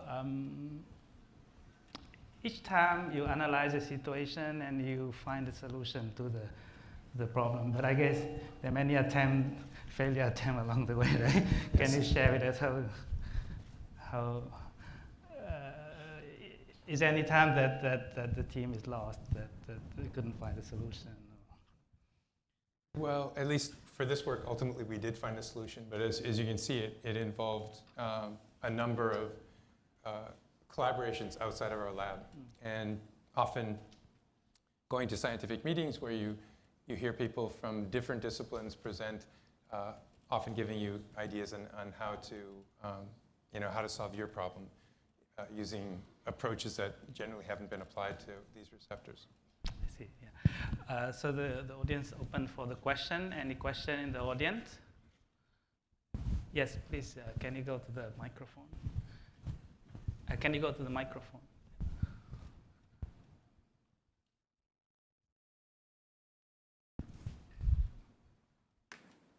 Uh, good morning, everyone. Myself, Ashish Srivastav from Shivnadar University, India. So I have a question regarding GPCR. How we can target a GPCR which is mutant and we can regain its activity? I'm sorry, could you repeat that? Yeah, a mutant GPCR protein for class. A mutant GPCR protein? Yeah, GPCR. Class C GPCR. Yeah. So it is a loss of function mutation. How we can regain its activity by small molecule? Is it possible? So there are some examples where that's been done. There are receptors that are, they're called vasopressin receptors. They're important for controlling fluid balance in the body. And there are some mutations that, that prevent proper folding. And they don't get to the plasma membrane, so they don't work. Nevertheless, they'll bind small molecules. And so by giving a patient a small molecule that binds to the receptor, it will stabilize it enough so that it makes it to the plasma membrane. So that's the only example I know, and it's a mutant that affects mainly folding and not binding. I would say if the mutation completely prevents binding, then there's probably nothing you can do in terms of developing drugs to solve that problem. Okay. And is there any impact on the intercellular disorder region when we don't take in the MD simulation study?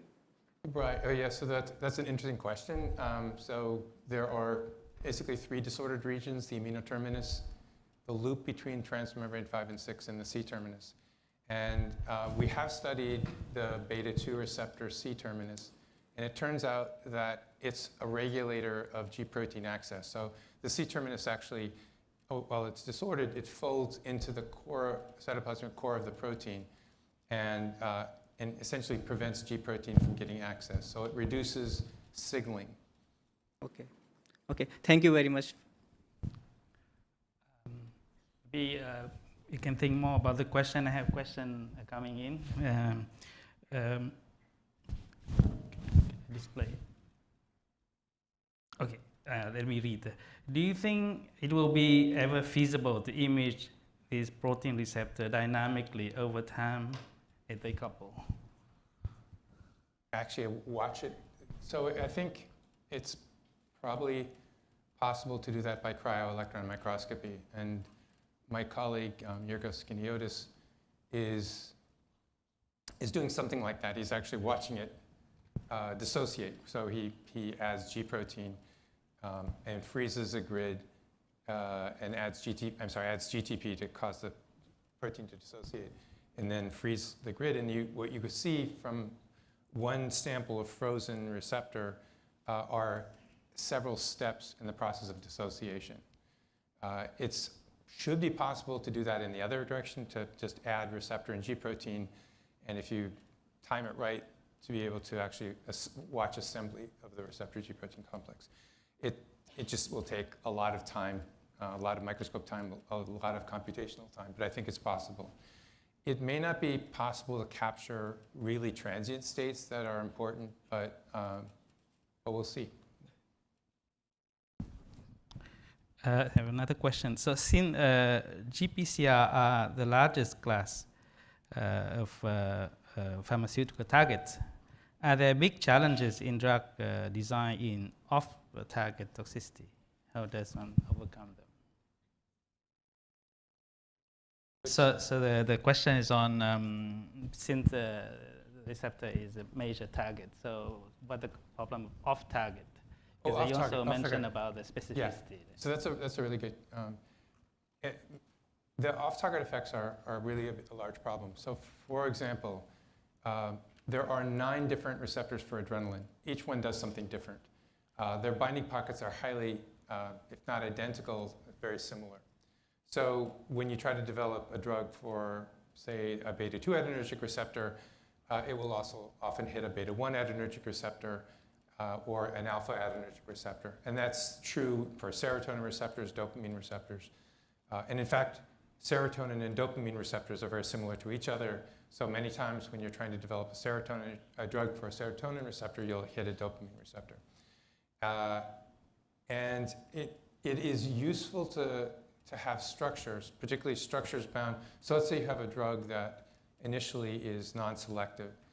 If you can get a structure of the receptor bound to that drug, you can perhaps learn how to change the drug so it's more selective by extending out of the highly conserved pocket into parts of the receptor that are more diverse.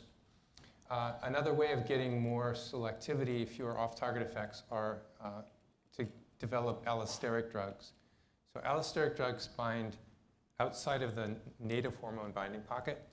Often they can bind almost anywhere in the protein and either enhance or inhibit responses to native hormones.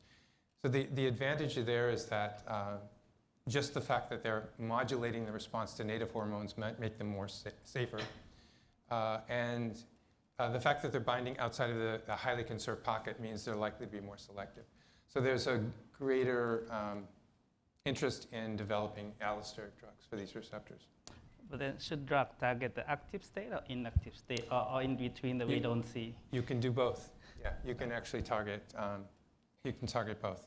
One of the approaches that we've been using are DNA-encoded chemical libraries. You essentially have libraries of billions of compounds. Each one has a DNA barcode, and you look for compounds that stick to receptors in specific states.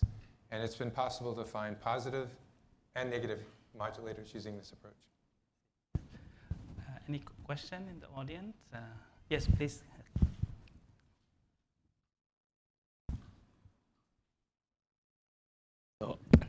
Good afternoon. I'm Sin from Thailand. My question is, do you think your artificial intelligence will be a paradigm shift of drug discovery? Could you repeat that? Do you think artificial intelligence will be a paradigm shift of the drug discovery? Like the AlphaFold will help you to do drug discovery or accelerate your molecular screening? So I think AlphaFold is a significant advance, and I think it will allow determination of structures without getting either by cryo-electron microscopy or crystallography that are good enough for in silico screening. I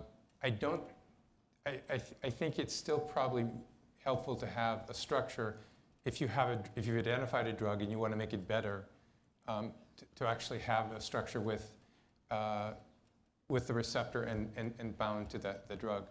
I don't believe AlphaFold is as good at predicting the location or orientation of the molecule. One thing that AlphaFold won't do is predict allosteric binding sites yet. Thank you very much. Any other question? Maybe we can one question here. Okay. Are there any? Okay, please go ahead.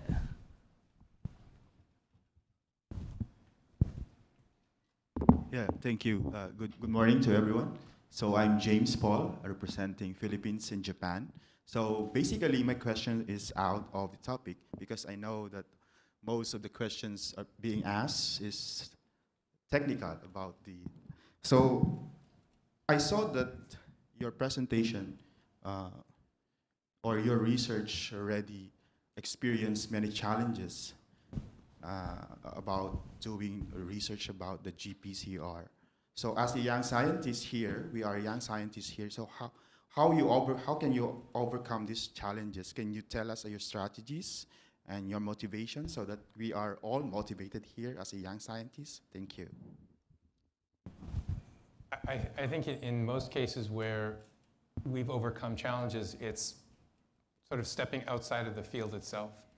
And by attending meetings where there's a sort of broad range of science, you often can think of, well, maybe that approach will work for me in this particular problem where it's never been applied before. But unfortunately, it's persistence, a lot of luck, and in my case, having really talented postdocs and graduate students and colleagues to help out. Yeah, thank you very much. That's well noted. I noticed that along the way when you, so first you clone the DNA when the DNA sequence, human genome, was not available, right? So if, and then the technology evolved and it's available.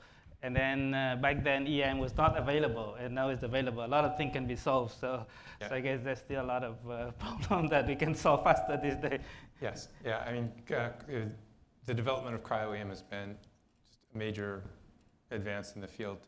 Now, it's not that challenging to get structures anymore.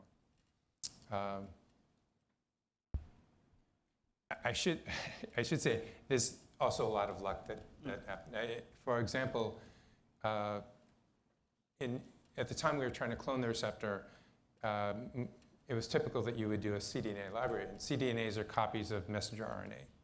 We were unable to get a clone. They were just the abundance of cDNAs were too rare. So we finally decided to go for a genomic clone. And typically, most proteins in the human genome are composed of exons and introns. So at best, we'd expect to maybe get an exon that would help us. But it turns out the beta receptor is intronless. So the entire coding sequence was present in the DNA and the genomic clone. So that's very lucky. I see. Yeah. So you need a lot of luck in research. Okay, maybe we can go to some of the questions here. Are there any nutritional compound that bind to GPCR that can be seen in therapeutic in future? Well, I know there are receptors that bind to metabolites of food, and actually metabolites of the gut microbiome as well. There are olfactory receptors that are not only in the nose but in the gut, and they can detect at least metabolites.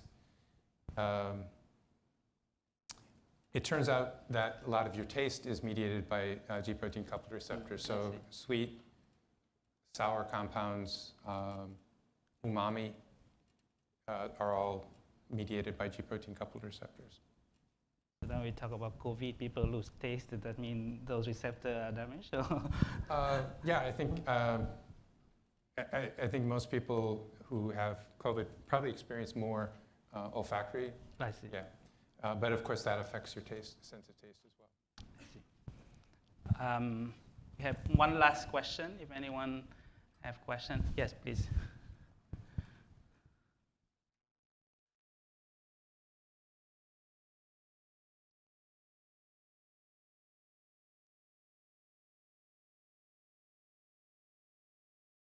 Hi, good afternoon, everyone. So I was just wondering, see, if the family of G proteins are really, so if within a family, the structure is really conserved, but you have different specificities of the G protein itself, could it be that the G protein specificity actually depends not on the structure, but on something else? Is that a possibility? Since we can actually, we can determine specificity using purified systems, we're excluding other things. I think I would have to say it's largely based on structure, but things that do influence structure can influence the selectivity. For example, the composition of the membrane. What lipids are in the membrane might influence the way it interacts. For example, the beta-2 receptor will couple primarily to a protein called GS, will also couple to GI, but only in a certain membrane environment. But again, that membrane environment is probably determining or modifying the structure of the protein. Thanks. Since time is up, so let's thank Prof Kobilka for the amazing talk. All right, thank you, Prof Kobilka and Prof Heng. Our next speaker is Sir David Klenerman, who will speak on the next generation DNA sequencing. The Q&A segment will be moderated by Prof Patrick Tan. Sir Klenerman, please. Thank you.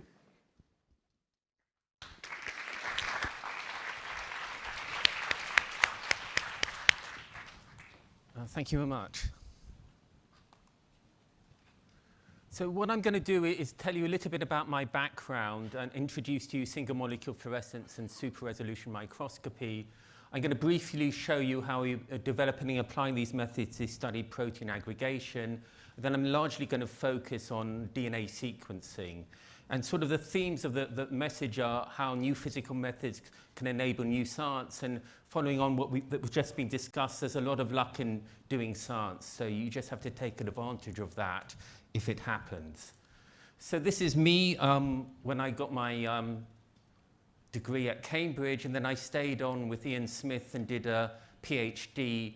And this is my lab. So I have all this gas handling equipment, so the glass that I built myself, this big vessel here where I pump the gas through, and an infrared spectrometer. And the idea of the experiments was to detect the infrared emission from these gas phase reactions. So, for example, I was going to look at hydrogen atoms interacting with ozone to form AH and O2. So all the gas got, I formed the radicals up here.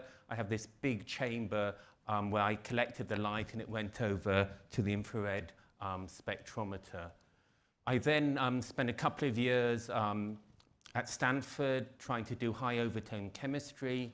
And then I returned and I worked in industry at British Petroleum for 7 years. So here's me in the lab. I have these lasers, and the idea of these experiments was to do nonlinear laser spectroscopy to try and work out how corrosion inhibitors work and lubricants worked. And in 1994, I came back to Cambridge. And one of the big advances in physical chemistry at the time was the ability to detect single molecules. And that's really what I focused on since I arrived back in Cambridge. And this works by exciting a fluorophore with a laser, with light. And the fluorophore can emit fluorescence at a different color, at a shorter wavelength. And the main idea behind single molecule fluorescence is you can excite the fluorophore again and again and again, typically 1 million to 10 million times, and that's enough photons to easily detect it with a modern detector. So typically you work at low concentrations, typically picomolar, and only have one molecule present at the time. And importantly, as you'll hear in this talk, this is really the ultimate in miniaturization if you're doing experiments with single molecules. So just to calibrate everyone, this is a length scale. So here's a bacterium, a cell, a mitochondria, and there's a fundamental limit, the diffraction limit, of about 200 nanometers. So if I have a virus or a protein or small molecule which is smaller than this, it's going to show up, if I use fluorescence, as a spot of about 200 nanometers in size. So this is just to show you what our labs look like. It's not a great video, but it's just to make the point that we build our own instruments. They're under computer control. They're on very stable tables. We have a bank of lasers that we can control the illumination. And eventually, we scan out. We have an inverted microscope coming soon, hopefully.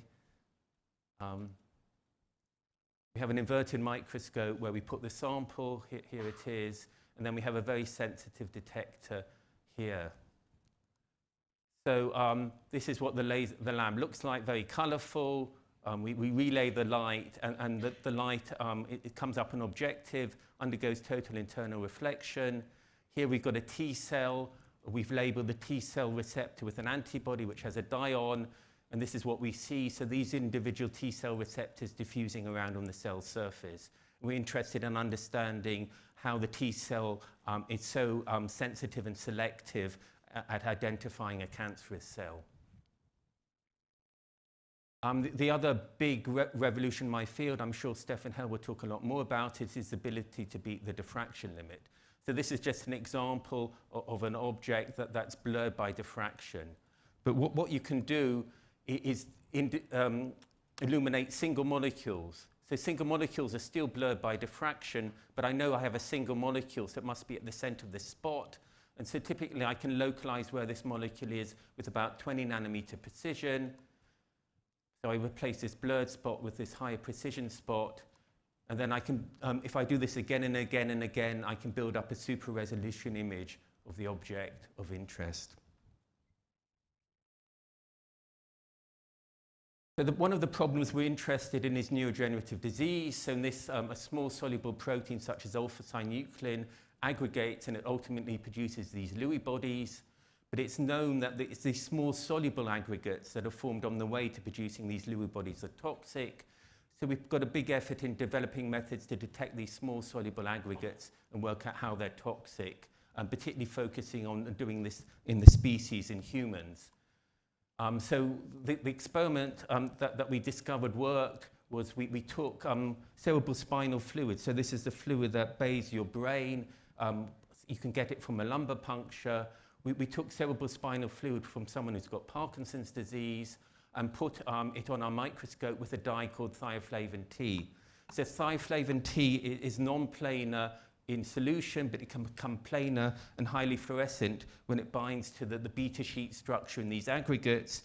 And much to our amazement, we could see these small bright spots in our image. Each of these image spots is a single aggregate we think of alpha-synuclein, and it raised a lot of questions. How do these aggregates change as someone develops Parkinson's disease? Are these aggregates actually alpha-synuclein? And so we've managed to super resolve these aggregates. So this is a 100 nanometer scale bar. These are the aggregates we see in cerebrospinal fluid. We see a lot more and bigger and rounder aggregates in serum, and we see a high proportion of these big aggregates in people with Parkinson's disease. So we think this is potentially a diagnostic for Parkinson's disease, and we think this is a general method. We think we can use this, for example, for the American football players or the rugby players who get these bangs on the head and then get likely to get early onset dementia. So that's just a sort of brief introduction to my background and the type of work I do. So I'm now going to focus on the rest of the talk on next generation DNA sequencing. So DNA is in almost all our cells, and it's a code consisting of 4 bases: adenine, guanine, cytosine, and thymine. And the order of these bases contains all the information for building and maintaining an organism. And A is always paired with T, and G is always paired with C, and this enables a cell to synthesize a new strand of DNA. So again, C with G and T with A.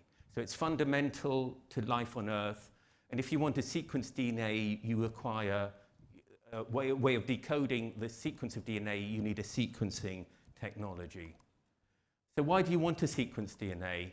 You really want to understand life, and we differ in bases in 1 in 1,000 between all of us. And you want to understand these differences. You want to be able to understand why people are more likely to get disease. You want to be able to detect and diagnose disease. You want to be able to intervene before people actually get diseases, and you want to monitor the effectiveness of treatments. But the problem is that there are 3 billion bases in the human genome. So the way this was done previously was Sanger sequencing. I'll go through this very quickly. You have your DNA, you have a template primer, and you put in nucleotides, and you have nucleotides that are blocked, that are labeled red, green, yellow, and blue. So what you do is the polymerase makes millions of copies of the DNA. It puts in the nucleotides according to the code, but occasionally one's blocked by one of these terminators.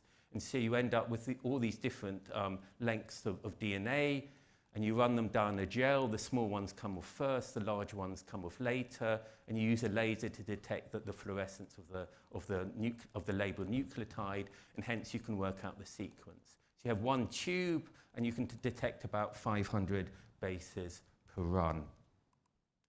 So it's $3 billion to sequence the first human genome, and this was the average sequence. And then to resequence individual human genomes at the time, this is back in the mid-90s, it was about 30 to 50 million. And what people wanted was a way of sequencing the human genome for $1,000 or less. So back in 1995, we weren't actually thinking about how to sequence DNA. We were trying to do this experiment which I show here with 2 postdocs. We have a template primer of DNA, and we have this is the polymerase, and these are the nucleotides. And we were trying to use single molecule fluorescence to watch the polymerase putting these nucleotides into the growing strand of DNA in real time. And back in 1997, this is me, this is my colleague Shankar. We didn't get this experiment to work very well, and so we went to this pub, it's very close to the chemistry department, to discuss how we might get our experiment to work. And what we did when we had these discussions was come up with this way of doing DNA sequencing. So this was the idea we came up with. We have our template primer, we're going to have a polymerase, and we're going to have our 4 bases color-coded, and the polymerase is going to put in the right base, in this case an A. And these bases are going to be designed so we only put a single nucleotide in, so we can read the color of the incorporated base, in this case it's an A. We're then going to remove the fluorescence and undo the termination, and then repeat the cycle again and again and again. And the idea was to extract the DNA, fragment it and attach it to the surface, so we got single molecules on the surface. As long as these are, say, a micron apart, we can resolve them individually. So we essentially have millions of sequencing lanes on the surface, and we're going to sequence everything in massively parallel fashion. So we're going to get all these short reads of about 30 bases. We have the average human genome, and in this way we can reassemble the whole human genome. And this is a calculation I did back in 1997. So for me, if there was a eureka moment, this was a eureka moment on a flight to Germany when I did this calculation in my head and realized that we could sequence very rapidly. So there are 3 times 10 to the 9 bases in the human genome. I'm going to assume we have a 300 by 300 array of these single molecules of DNA. I'm going to assume it takes 10 seconds to read the fluorescence. So I have 10 to the 5 bases divided by 10. So I can sequence about 10 to the 4 bases per second. So one machine is going to take about 100 hours or 5 days to sequence a human genome. So this, we realized, was a pathway to actually solve the problem and be able to sequence human genomes at very low cost. So we debated what we should do, and we were eventually convinced that we needed to form a company because we needed increasing amounts of money in order to actually solve all the technical problems involved in developing the sequencing technology. So we came up with formed a company called SCELSE. It doesn't actually mean anything. It's a sort of play on single molecule, it's a single mole, and Shankar thought any good company like Xerox should have an X in it, so we put an X in it. This is our, one time we were going to use these DNA hairpins, so this is it in the logo. So we formed this company. It started off with just 2 postdocs working on this problem in our chemistry department. This is the nucleotides that Shankar designed. So we have a fluorophore with a cleavable linker and a reversible terminator on the nucleotide. So the company worked on this problem for about 10 years, solving a series of technical problems. And the only difference from what I've outlined to you was, instead of studying single molecules on the surface, we used a solid phase amplification to convert each single molecule into a little cluster of about 100 molecules. And this was technology developed by Pascal Meyer. So what you see when you do these experiments are these random dots on the surface, each color-coded for the nucleotide that's been incorporated. So if you look at here, you can see yellow, green, blue, and red. So this is our first instrument. You can see our logo here, and that in 2006 could sequence 1 billion bases per run. So just want, so in 1997 we had the idea. By forming a company 10 years later, we've got an instrument that's actually up and running, and we're selling to people. In 2021, the instruments can do 6 trillion bases per run. So in 1997, it was 10 to the 5 bases per instrument. In 2021, 10 to the 13 bases per instrument, an improvement of a factor about 10 to the 8. Number of sequencing lanes went from 100 to 10 to the 10. Again, an improvement of a factor of 10 to 8. And probably the most important thing, the cost has gone down from $1 billion to $200, so a reduction in cost of a factor of about 1 million.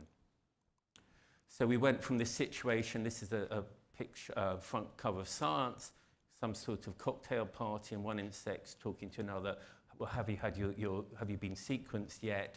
In 2009, we published the first sequence of an Afro-American taken on our technology using our method. So in the UK, there's been a big effort to sequence a large number of the population, 100,000 genomes, and follow people through their life to see how much their genetic variation contributes to the disease they develop. I think there's a similar project here in Singapore. So in 2001, I think there was only been one sequence, and as you can see, this is a logarithmic scale. The number of whole human genomes has gone up, so up at over 1 million genomes. This isn't quite up to date, over 5 million genomes in 2017. The cost has gone down enormously, so we're now, in 2001, again, this isn't quite up to date, we're now down at about $200 per genome. So I just wanted to talk you through some examples of using this technology now, just to show you what's possible. So the first example, we have someone with lung cancer. We're going to sequence the tumor, we're going to sequence the normal lung, and we're going to compare the sequences. We're going to assemble these short reads and look for the differences. In this example, there was a mutation in this RB1 gene, which seemed to be causing the cellular proliferation. And in many cases, there's drugs that will act on this, and you can come up with a treatment plan for the patient. The second example is, again, cancer. What you can find is small amounts of DNA circulating in the blood, and you can sequence, if you sequence it at sufficient depth, you can detect this small amount of circulating DNA. And again, you can come up with a therapy that targets the cancer. So there's a big effort in using this technology in cancer. The next example is in rare genetic disease. About 1 in 17 people get rare genetic diseases. In this example, it's a child who presents at 5 months with developmental regression and seizures. And there's rapid whole genome sequencing of the child and the mother and the father. And again, you look for the genetic differences. So this is the number of transcripts that are different. But these are triaged. They have to be functional. They have to cause a disease.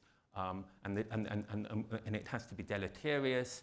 And so if you do this, you end up determining that this novel homozygous variant, ATP7A, that causes disrupted copper metabolism. The doctor could work out that the child had Menkes disease, and there's a treatment for this, so the child could go home.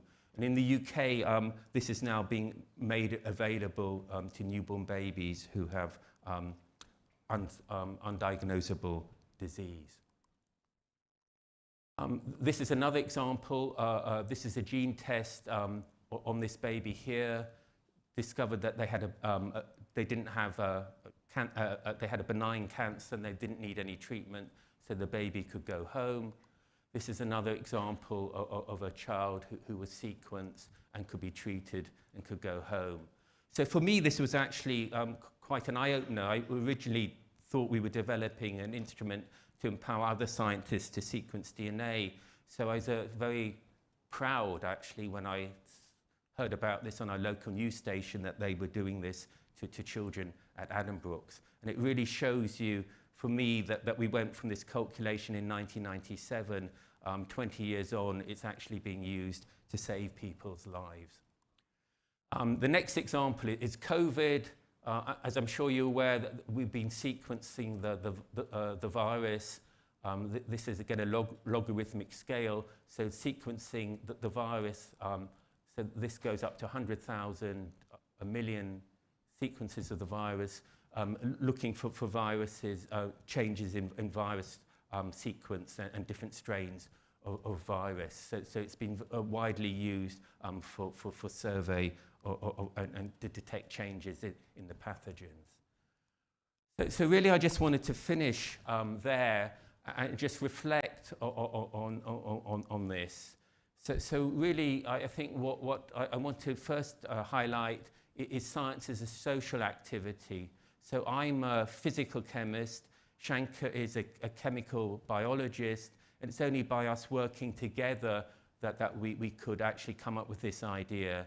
And in the company, we then had engineers, people who done computation, people who could mutate the DNA polymerase, and it required a large number of talented people really to get this to work. I just wanted to highlight it's hard work. Like the discussion earlier, these experiments often do not work, and you have to pick yourself up and try again. But you have the advantage that you're doing something that no one's really done before, and so by definition, you're going to come up with problems, and it's fantastic when it works.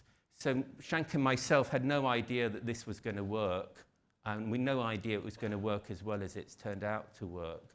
So the only thing I think that we did well was actually try the experiment. So we actually organized things so we can actually see if our idea worked.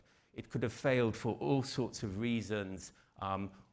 We couldn't solve some surface attachment problems. It could have failed because someone came up with a better way of doing DNA sequencing. But the thing that, if I had my time again, was very important that we actually tried.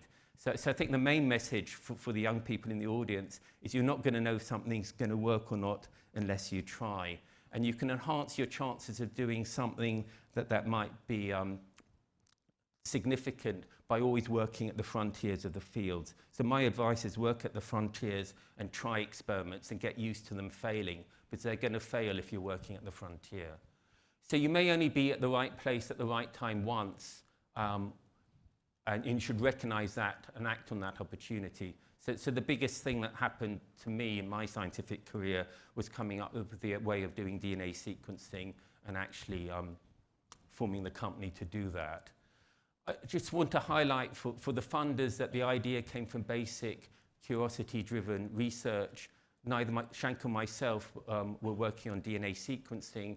We were doing basic research, trying to understand how single molecules work and watching biology in action, and that's where the idea came from. And I just highlights, I think, how new chemistry, and particularly from my background, new ways of measuring things can solve major societal problems and improve people's lives. Thank you very much.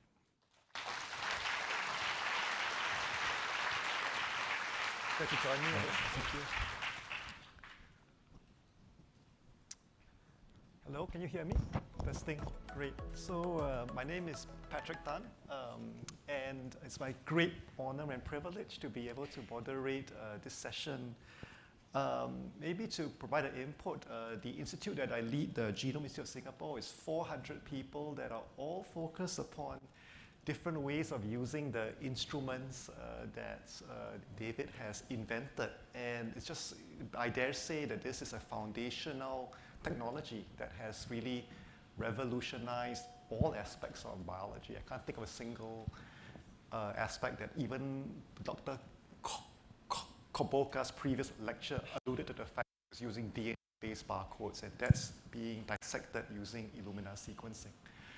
So obviously, with many questions from the floor and also online, but maybe I can have the prerogative to start off. Let's talk about the philosophy of science. And I was attracted in your bio sketch about this ability to have people from different disciplines collide together and to think of new solutions. What is it about the environment that you think is important for that, in order to nurture that sort of interdisciplinary, and for how do you get, it doesn't happen by chance, I think, or what makes good science? So I think a lot of it's personal. So Shank and myself had arrived back in Cambridge to start our lectureships at the same time. Yes. So we're both young scientists looking to do something interesting. And we realized that by working together, we could do something that was more interesting than working individually. But you also have to get on with each other, so we also get on very well. We were put in touch by one of my colleagues. So in Cambridge, we're organized in colleges, and I think the colleges are a good way of going across disciplines. So Chris Abel, who's an organic chemist, put me in touch with Shankar and suggested we try and collaborate. I mean, Cambridge chemistry until 20 years ago, the physical chemistry was entirely separate from the organic chemistry. So we're in silos. So I think breaking down the silos is very important. And the collegiate system is a way of going across disciplines. Fantastic. I think questions, Sir Hunt. Yeah, this was absolutely fascinating because you know, I've never had a successful company, and nor a really good idea the way you did. But I'm curious. I wish you'd said a bit more about the difficulties that you faced during the development of the technology. And I suppose one question one could ask was, you know, what was the most serious problem that you had to overcome in the actualization of the machines? I think it was a series of problems. Once we solved one problem, we moved on to the next problem. So there was nothing. But there were lots. There were lots, and so the first thing was being able to put one nucleotide in it and visualize it. That was the first problem. But the nature of the process is if we can do one nucleotide, you know, we just have to be able to do that over and over again. Over and over again, and improve the efficiency. So it was really getting it to work, which was done in the chemistry department, and then getting it to work better and better. And you know, one of the pivotal things, like I mentioned, was that there was the last piece of the jigsaw was going from a single molecule to these little clusters. Yeah. But it really did take we had 170 people working in the company, and it needed 170 people to solve those problems. So it's not possible in the sort of small 10, 20 groups that you have in a... Yeah, so how did you manage 170 people? I didn't. Somebody else. So one of the pivotal questions was, did we want to go out with the company? Did we want to be CSO of the company? And both Shank and myself decided that this didn't play to our strengths. We were better at coming up with the ideas and doing academic science. And so they brought in someone from pharma who was experienced in managing 200 people. And the quality of the people and the quality of the management all really contributed to getting it working. So I wouldn't know how to manage 200 people. But you stayed associated with it? Yeah, so the way it worked is we were on the board of the company and consultants for the company and spending 1 or 2 days a week at the start, but it did decline over time. So we were very actively involved right from the start. And the company was taken over by Illumina in 2007, and Illumina continued to engineer and improve the technology. Thanks very much. So we'll take a number of questions. I will say that Sir David actually will be speaking on Thursday also at an event organized by SG Innovate. So I think that if anybody that wants to find out more, particularly about the company, please attend that event. We'll take a few questions from the floor, and then we'll go on to the online. So maybe can I have the next question? If there's anybody on this side, please wave your hands. But a question for you. Hello, thank you very much for this lovely talk.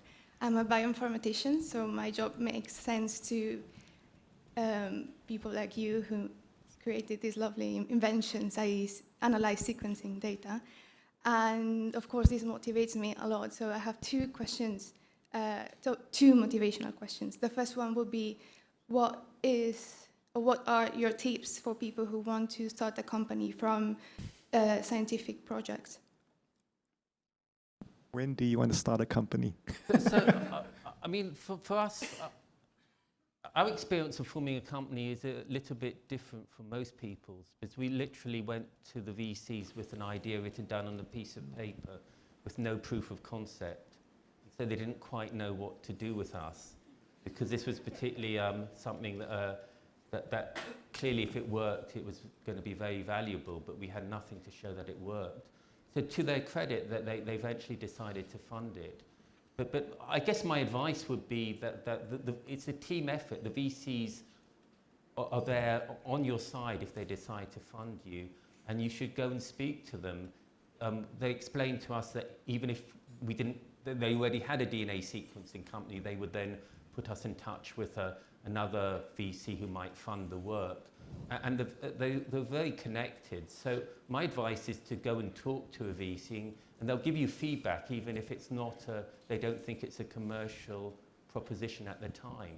And I also, my other bit of advice is talk to other people who've set up companies, because it's a different way of thinking about science. It has to work. You have to get to the end. You can't just do something to see what it works. But on the other side is you have access to much larger amounts of money than you can as an academic. So it's really important, I think, you talk to people who've done it previously who can give you good advice. And what about team-wise? What would be the key things to consider when choosing the right team to work with? What makes a right team? So I think what we did well is we got the best people in for every single position. So I think it's all about getting quality of people in. It's just quality, and don't take anyone if you've got second thoughts. It's all about getting high quality people in and focusing them around a problem and managing that well. I guess that would be my advice. Thank you. And the final question is, of course, we all have ups and downs in our research. We are all very young, and you gave lovely tips at the end of your presentation, but if you could go back to your younger self, what would you say? Apart from the idea, of course. I mean, I don't think I would change anything. I think you, as a young person, you just have to get used to things not working. You just have to get used to experiments not working and find a way of picking yourself up, have another hobby, something you can distract yourself, and just and either it would eventually work, or you'll think of a way around it, or you'll stop for a year or so and come back to it, you know, if it's still an important problem. But there are ways around it. But I think it's the nature of research is you're doing something no one's done before. So it's unrealistic to expect it to work. First time, fifth time, it's going to take a lot of effort. I hope our funders hear, our research funders should hear that. Maybe we'll take another question from the microphone, and then we'll go on to some of the online questions. So please, next one. My name is Leo Zeitler. Thank you very much for your lovely talk. It was very interesting. I have a rather technical question. So I'm working with DNA repair, so a dynamic process. We use different NGS data for, well, comparing what is going on during that process. But something that I just realize is that it is very important to make sure that a certain protein that I take a look at with one particular type of NGS data would line up with another type of protein in another experiment, right? So this rather technical question would then be, is there a possible way that you can imagine how we can identify always the same cell? What I mean by that is can you imagine a method where we can barcode a DNA of a particular cell so that we can later, with our NGS data, line up different data types, for example, for different proteins, or also, like in my case, for damage? Barcoding cells. So, I mean, there are single-cell sequencing methods now. I'm not sure if they're amenable to your problem or not. But you know, potentially you can just. Certainly, what we're working on is coming in with a fine pipette, sucking all the DNA out, and then sequencing it. So I think that type of technology. I mean, there are also ways of sequencing in getting the data in situ. So there are ways that people have been working on to address your problem, I think. It's not something we've done very much on, but I think there are ways now to get spatial information.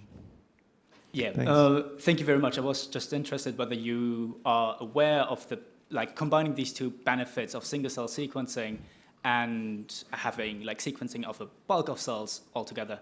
So I think there are ways of improving single-cell sequencing. I mean, we certainly work with a nanopipette, and the idea is just to extract directly the DNA from that cell. And so we'll know exactly where it comes from and then sequence. But we need to get that working. Cool, terrific. Thank you very much. Maybe as just a pointer that on the basis of the technologies like SCELSE, a whole suite of new companies have grown up around that technology, simply finding new ways to feed it into the instrument. And I think this is really a whole ecosystem that's really started from your exactly. work. I think the community have really, I mean, it's all fine to give this talk, but you know, Illumina, then other scientists have really made it what it is today. We just started the stone rolling down the hill. Yeah, and it's gathering momentum every day. We'll take some questions from online first to give due credit to our online audience. I don't know if they're going to come up on the slide, but maybe the first one in getting back to the science now. What do you see are the new emergers, the new challenges that are facing genomics now? I mean, that remain to be tackled for the next generation. So from you alluded to the problems of Sanger, then you had short read sequencing, and what's the future of this technology? And for scientists here, what should they think about as the things to do, the hard things that remain to be done? I mean, I think, in my mind, it's largely application, sequencing enough people so that we really can understand how much your gene sequence predisposes you to get disease, and starting to use that medically. I mean, if we're now done at $200, I'm not sure it changes very much if it's $100, and it's hard to, I think that if there was a technology that reduced it by an order of magnitude down to $10, I still think that would be valuable. But you know, even storing the information would probably cost you. The compute is going to be. So I think in my mind, it's all about application, developing tools to actually interpret the information and acting on it. I think that's where I think the direction of travel. I think there'll be a tipping point where we start to sequence newborn babies because it's much more cost effective to have their DNA sequence and know which diseases they're predisposed to and treat them early. So I think that's going to happen in the next 10 or 20 years. Fantastic. So the $10 genome is the next challenge for everybody in the audience. Another question from the floor. Hello, everyone. So I am Alisa Lola, a PhD student from Japan. And before I proceed with my question, I would like to say that I just came from a failure with my experiments and relating to sequencing. And my supervisor told me to use NGS, but the problem is it costs a lot, especially for third world countries. So I'm actually from the Philippines. And in third world countries, this is actually a dream technology for us. So my question is there a possibility that this technique will be lesser when it comes to its cost, and because it's really out of reach, I believe, for most of the third world countries, even though we really wanted to do it? I'm not sure. The cost is now $200 a genome. I think it's slowly coming down. I mean, there are alternative technologies like Oxford Nanopore, which is potentially cheaper. It depends what you want to do. So Oxford Nanopore, so if people know it's a pore and you pull the DNA through and you measure the current blocking and can distinguish between the bases based on the current blocking. But the problem with the Oxford Nanopore is accuracy.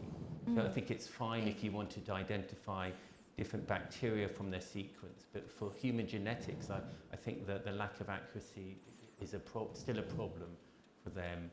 So there's Oxford Nanopore, which I think might be potentially cheaper for you if you can deal with the reduced accuracy.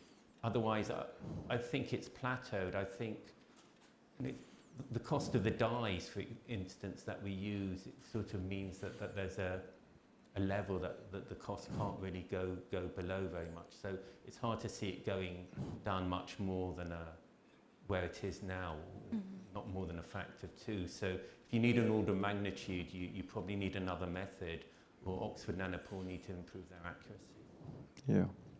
Thank you very much. Thank you. I'm going to take a question, which is maybe as a spokesperson that really started this whole enterprise, and it's from online, and it refers to some perceptions in the community that DNA is deterministic. You know, if you're born with a particular, that's it. Your fate is charted for the rest of your life. So the question so based on genetics, do you believe that if one of the parents is a psychopath, would a child inherit? I know it's a bit of a stretch, but maybe you can comment on, the role of DNA in as you mentioned, being the blueprint of life. But is that really all there is? And in terms of determining health and disease, maybe you can comment on that. I work a lot on Alzheimer's and Parkinson's. I think for Parkinson's disease, it's 30% genetic and the rest of it's environmental. I think for Alzheimer's, it's higher, maybe it's 50%.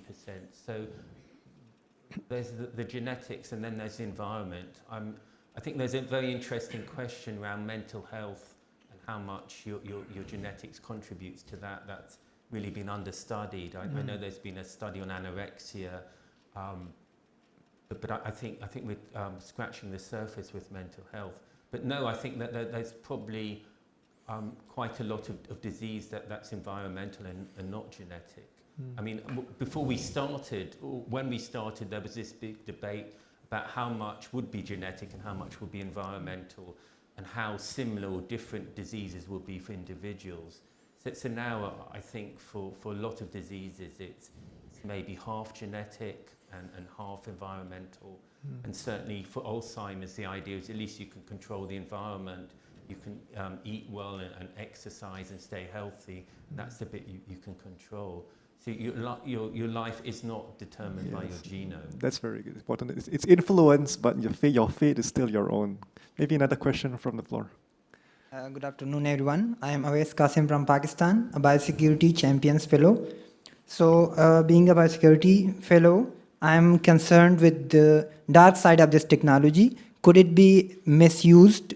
And if it is misused, for example, how can we prevent the adverse effect of this technology in future? I think this is a question for society, how we use the information. So I think when James Watson started the Human Genome Project, they had people looking at the ethics of this. Whether you can make a decision for a newborn baby based on their genome. I think that the feeling was you couldn't do that. You had to certainly wait till people reach adulthood. So definitely, I mean, it's like a lot of science, technology, it's, or like fire. Fire you can use to cook your food and stay warm, or you can use it to burn things down. So that's a decision for society. So far, I think we've acted well, and it's been used properly. And I think it's less the sequencing; it's more the genetic editing where there's potentially more moral issues. But definitely, it's a societal problem. We have to decide as a society how we want to use this information. And so far, I think it's been done well, but we need to continue to watch this, particularly if genetic editing starts to be more widely used. Yes, like a lot of sequences of polioviruses were published, and it was argued that it comes under the umbrella of dual-use research of concern and evidence in the history. So there was a lot of discussion on it. Yeah. So it was all about next generation sequencing, because it was sequenced and then the sequence was published, and it was argued that it can be used to construct these viruses by some invaders or some other person who intentionally misuse it. So again, I think this is a problem for society. I mean, I think the sequencing of these viruses and bacteria, you didn't need our technology. I think this is generally a question of responsible publishing and being a responsible scientist. So I don't know the answer to that. I don't have a good answer to that. I think we all have to act responsibly, and if we think we're publishing the sequence of a virus that could be used for biological warfare, then we need to maybe think again about publishing that. Yeah.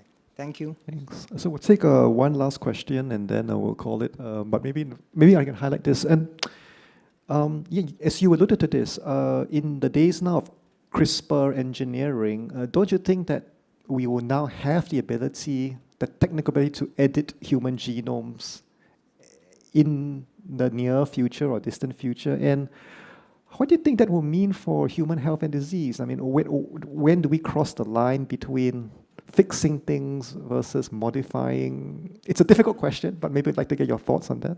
I mean, I still think there's a long way to go with CRISPR editing. I think, you know, you as likely to give person with cancer as to cure.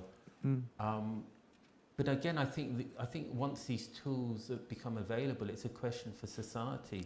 If it was safe, I think there's a big issue determining if these things are safe. And then, you know, it's a question for society, what diseases would we feel it's acceptable to modify?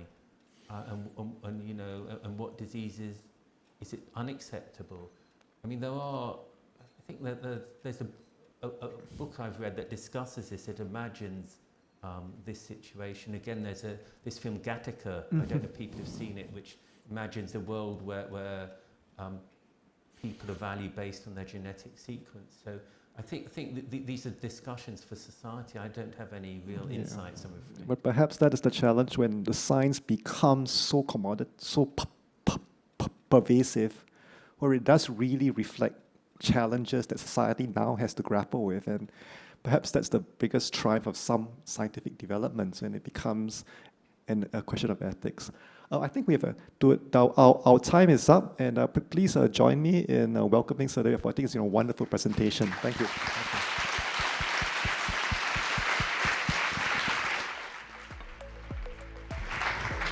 Thank you very much, Sir David and Prof Tan, for the engaging presentation and discussions. So this concludes our morning's plenary sessions, but do also know that we have a lunchtime online engagement with the Earth Observatory of Singapore, EOS, and it will be on promoting safer and more sustainable societies. This will commence at 12:30, so it kind of already commence on the Give Me platform. But now we also invite you to join our speakers outside for lunch, and we encourage you to reconvene back here by 1:25 p.m. for our afternoon sessions. Thank you and see you soon.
Good afternoon, everybody. Good afternoon, everybody, and welcome to this session organized by the Earth Observatory of Singapore. So my name is Lauriane. I'm the Community Engagement Manager at EOS. I actually am a former volcanologist, so I used to study volcanoes and moved towards science communication a few years back. So I'll be your host for today's session. So today I'm going to show and basically engage with you about how we at the Earth Observatory of Singapore promote safer and more sustainable societies. So the session is divided in two parts. The first part, I'm going to be talking about what we do and, how we basically try to make society safer and more sustainable. And the second part, we'll be playing a little game together. So, and after that, I'll be answering any questions you might have. So to start with, why do we have an Earth Observatory in Singapore? So basically, you can see on this map, there are a lot of different hazards that surround us. So the different colors and the different icons, they basically represent different geohazards that threaten our region. So in red, you can see seismic hazards. So you can see how much earthquake are likely to affect these different parts of the region. So the redder the area, the more likely you will have strong shaking in these places.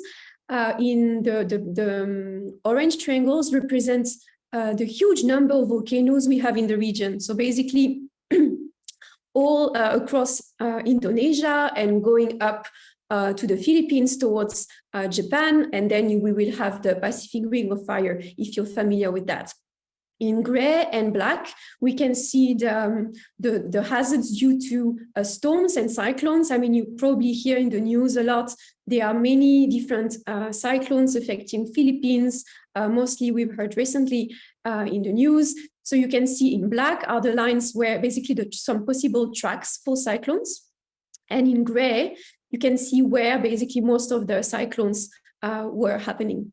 And finally, in blue, where we can see a lot of our coastal regions have a little blue tinge, you know, basically delineating areas that are vulnerable to sea level rise. So with climate change happening and happening quite fast, a lot of our coastal communities are being threatened by rising seas, mostly due to the melting of the ice sheets and the expansion of the ocean as the temperature increases. So basically you can see Singapore, we are almost right at the middle of it all. So here we don't have much, we don't have many hazards, but we are surrounded by them. So at EOS, what we want to do is to build capabilities to understand, mitigate, and respond to these hazards and disasters. So we try to make, doing that, we hope to make our societies more sustainable and resilient. So this is our mission. So at EOS, we conduct fundamental research on earthquakes, volcanic eruptions, tsunamis, and climate change in and around Southeast Asia towards safer and more sustainable society. So we are a research center of excellence at Nanyang Technological University. So we basically conduct a lot of scientific research that hopefully meets the needs of our societies and improve the lives of people around the region. So how do we actually do that? So to try and help societies, we have we use a very kind of defined approach. So first off, we need a lot of data. So you could see on this map, there are a lot of things happening in the previous map I showed, there was a lot of different hazards happening. So first off, what we do is that we monitor all these things. So we have a lot of stations in the region. So on this map, you can see different again, icons representing different stations. So the different colors represent different types of instruments.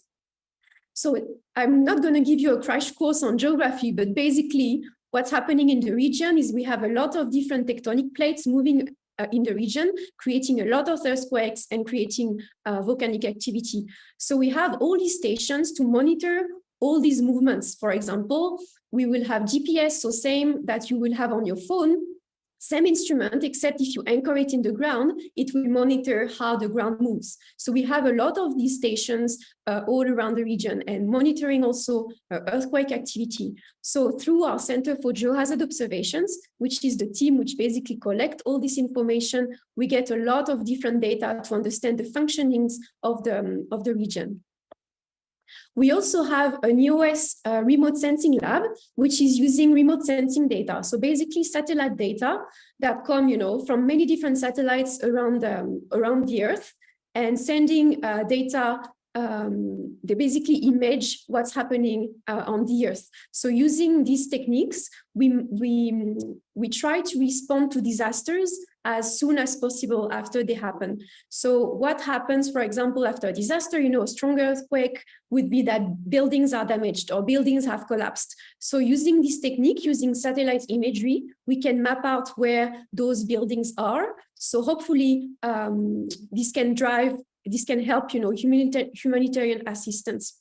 So we are doing this both for buildings that have collapsed and also places that have been flooded. So using satellite imagery, we can better inform where the affected areas are.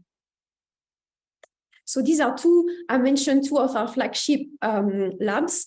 And here, basically, in the next 4 slides, I'm going to present to you very briefly all the different questions we're trying to answer to help, make society safer and more sustainable. So basically, the tectonics group, we have a lot of scientists studying earthquakes and how the tectonic plates move.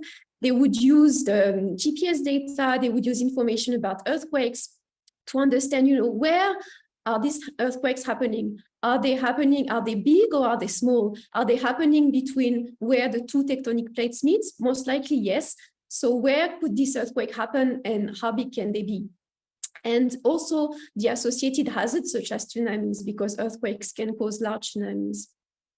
We have a volcano group that really looks at all that's happening within a volcanic system. So everything starts underground where there is magma, coming up and trying to erupt. And this is creating a lot of signal in the volcano. So we are looking at what drives the eruptions and how can we better forecast these eruptions as well as the risk for societies. The climate group, they have a very holistic approach to try and understand using different types of data, for example, measurements of sea level rise, what is driving this sea level rise? Is it the melting of the ice sheet? Yes, of course, but there are also a lot of different processes that are happening, for example, in Singapore and other places in the region where, the land can sink because in some parts of the region or in the world, we might extract some water, for example, from underground and the soil sinks. So there are a lot of different processes that can drive how much sea level rise we will have.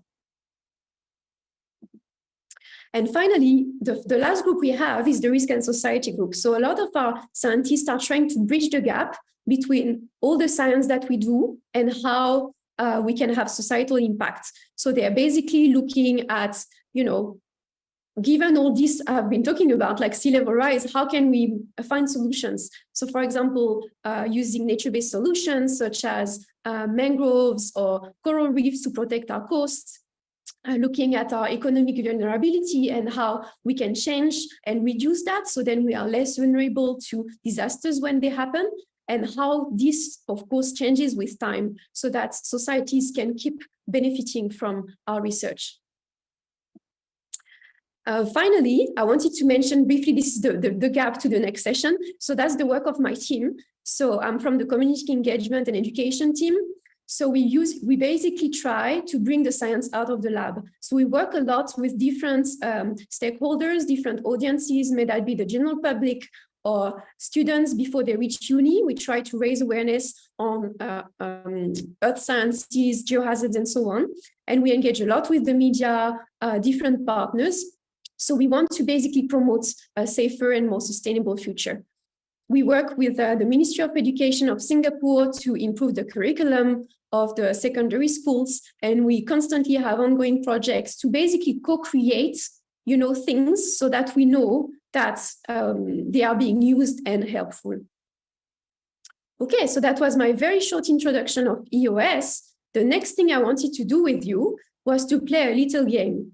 So I understand there will be, you are all connected to a Slido. So on the Slido, you will be seeing in a few seconds, there will be polls that will be shown. So we will use polls to play this little game. So first, a short intro. So we're going to play one of our dynamic Earth games, which is a series of games that we created as an educational tool to communicate key ideas about disaster preparedness and acting in uncertainty and enacting evacuation plans. So basically, we have a bunch of games, 7 games, that range from card games to very large sets. So on the photo here, the one on the left, you can see a very large game, which is called SimCity. It's basically a full-size, not a full-size, but quite large game that we play with different people. You can see on the photo, for example, these are secondary school students. So right now, these games are hosted at the Science Center Singapore, where they can be played as part of workshops, because there are a lot of discussions going on around those games. So we want usually to have a facilitator around to help discussions and, drive things around. These are not games that we are selling right now, but if you have any questions, feel free to contact me and we can see how we can, maybe, I can bring those games to you, try to organize some sessions. So basically the goals of these games is basically threefold, or even more than that, but at least threefold. First, we want to help people understand the hazards that can happen in a region. Where are they, what causes them? Secondly, we want to help students and people to understand and assess risk. So risk is a very important aspect of making society safer, because it's only when we really understand our risk that we can make informed decisions and try to reduce the risk, so we are less prone to being hurt or having our house being destroyed and all this. And finally, the third goal is to explore the challenges of evacuation. Basically, when there is a hazard coming to you or to communities, they have so many things to think about, such as, do I have pets to take care of? Do I have elderlies in my family that I need to bring with me? Am I scared that things will be stolen from me if I go away? So there are all things that people always constantly, not always, but might think about before they can evacuate. So I'd like to put you a bit with this game in this kind of situation where we're going to role play being, a community potentially affected by an upcoming disaster. So the game we're going to play is called Too Farm, Too Furious. You can see here some photos of workshops where we played with students at Science Center Singapore. So basically, it's a very simple game where we are farmers. We are all farmers. So we're going to be part of a family because we can't play every single one of us. But basically, these are 5, you can see on the photo, 5 different farms, right? The one on the right is not as nice as the one on the left is not as nice as the one on the right. So as you know, most of us would like to do, we want to improve our life. We want to get a better house. So that's going to be the point of this game. We're going to try to get to a better house with time, knowing that we live in a volcanic region, potentially threatened by volcanic eruptions. So the game is going to start like, okay, we're going to start off as an average farm. So the objective of the game, as I mentioned, is going to be the first. So in that case, we're going to be the same family, but we want to reach the best farm as we can. So we're going to explore topics related to probability, acting in uncertainty, and also role-playing or imagining how it could be to live near volcanoes. So the game, so we're going to slightly adapt it for this session, but just the game in general. Each farmer, so each family starts at the middle. So we start at the average farm. At each turn, so there will be a few turns, I will give, so there will be a scientist or somebody telling you that there is a certain probability of the volcano erupting. So let's say, for example, 65%. And then each family, so in that case, each one of us will have to decide, given this probability, are we evacuating or are we staying? So this is a lot of, so basically this is mimicking scenarios that are happening in a lot of the places. Usually governments would help you to decide whether to evacuate or stay, of course, but this is just to put you in this mindset of, okay, I have 65%, it's not 100%, it's not 0%, what do I do? So this is basically the game. And then, of course, depending on the choice we make, there will be consequences. So let's say we start in the middle farm, I give you 65% of eruption. If there is an eruption, so if you evacuated, so let's say the first one, the first row, if you evacuated, there is an eruption. That's fine, you are safe, right? It's just you evacuated for a little while, and after a while you come back to your farm. It's a bit damaged, but that's okay. You can start growing your vegetables and make money again. If you evacuated though, but there's no eruption, so we're still on the first row of the table. There's no eruption. Basically, you evacuated for nothing. So basically, next time you come back, maybe usually when there is an eruption, the government will help you. If there's no eruption, the government might not help you to rebuild your farm. Therefore, you move to a less good farm. So you move to the left. Let's say you decided to stay. Of course, if you stayed and there is an eruption, then your farm is destroyed. So basically, you're eliminated from the game. So hopefully, we can play a few rounds before this happens. And if we stayed, but there's no eruption, then we can continue growing our vegetables and we can move to a better farm. So I hope everybody got the game. It's a very, very simple game. So we're going to play a few turns to put you in this mindset of acting in uncertainty. So let's play. So we're going to play, because of this online platform, we will play as one big family. So that's why the poll that I mentioned earlier is going to basically gauge your answers so that we know whether we evacuate or stay. So we will start, of course, on the average farm. So at each turn, so we'll play 3 turns, depending, hopefully we don't get eliminated the first turn, but we'll play 3 turns and see where we go. So I will draw a probability of a volcano. So basically, how that works, I have this ball here, which is full of 100 balls. Each ball has a number on it. So you can see here, sorry, here is 91. Okay, so basically when I say in the example, there is a probability of 65% of the volcano erupting. Here I have 100 balls. If ever I draw at random a number between 1 and 65, then it's a positive outcome, meaning the volcano erupts. If the number that I draw is above 65, then the volcano didn't erupt. Okay, and depending on that, we will know whether we made decisions on the right decision on evacuating or staying. Okay, so we're going to start. So this is a photo of the usual setup. So I actually have the farms here, but given the online setting, we're not going to play, but just wanted to show you this is what they look like. So you usually set up those farms on the table and decide on first which vegetable we want to grow. So I understand I didn't make a poll for that. So we can choose eggplant, we can choose corn, and we can choose onion. So if you don't mind choosing, I will choose the eggplant. That's my favorite vegetable. So let's say we take eggplant. So I'm going to put, oops, sorry. I'm going to put, okay, I cannot put it. Okay, so basically I'm going to, we're going to start. Let me reshare my screen. So then I can share the editable version. If you don't mind, I will share this one. Okay, so we are on this slide. What I'll do is I put my eggplant here, the average farms, as I said I would be doing. Okay. Next off, and that's when we're going to use the poll, okay? So be ready.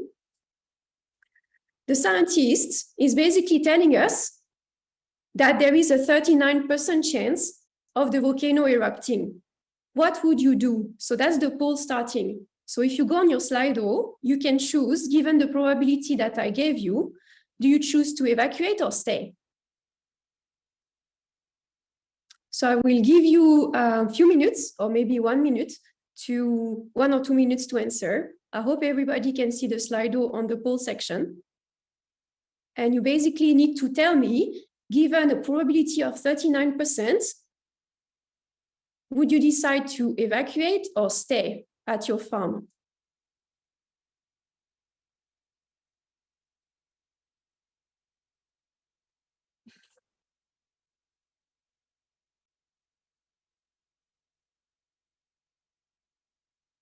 Okay, I'll give you a few more minutes to answer this question.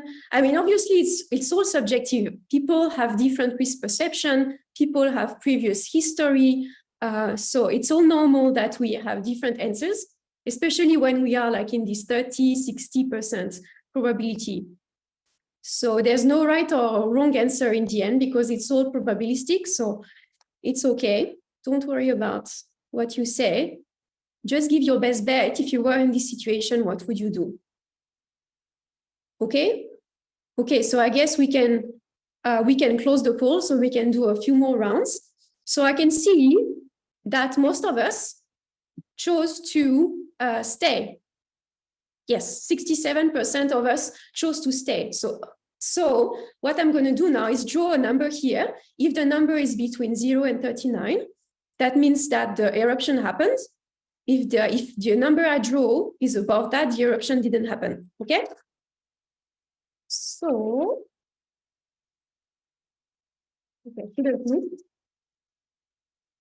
okay. So the number I draw is 75. I hope you can all see. Okay, 75. So that means the eruption didn't happen. So we're in that case where we stayed, the eruption didn't happen. So we can move to a better farm. Okay, I hope you all got this. So my eggplant, which was here, I'm very happy. I can keep growing my vegetables. I didn't evacuate. So now I'm in a better farm. Okay. So I hope you all got how this works. Very, very easy.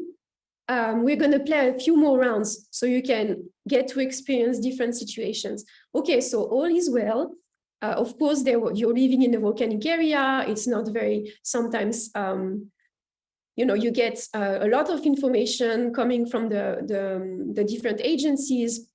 And you've been growing your eggplant for a little while now. And suddenly the volcano, which is near you, decides to show a bit more activity.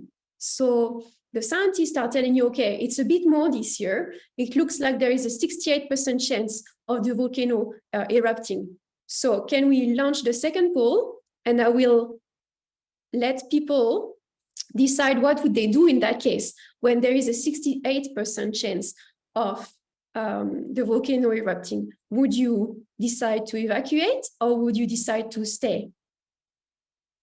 So there is a new poll in the poll tab for you to provide your answers.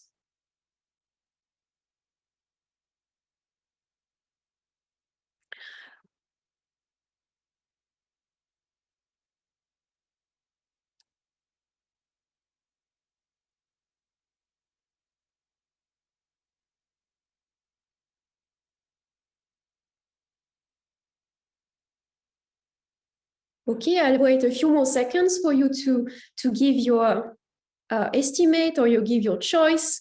And then as a family, we'll decide either to evacuate or stay. I can see a strong, strong preference for this one. Okay.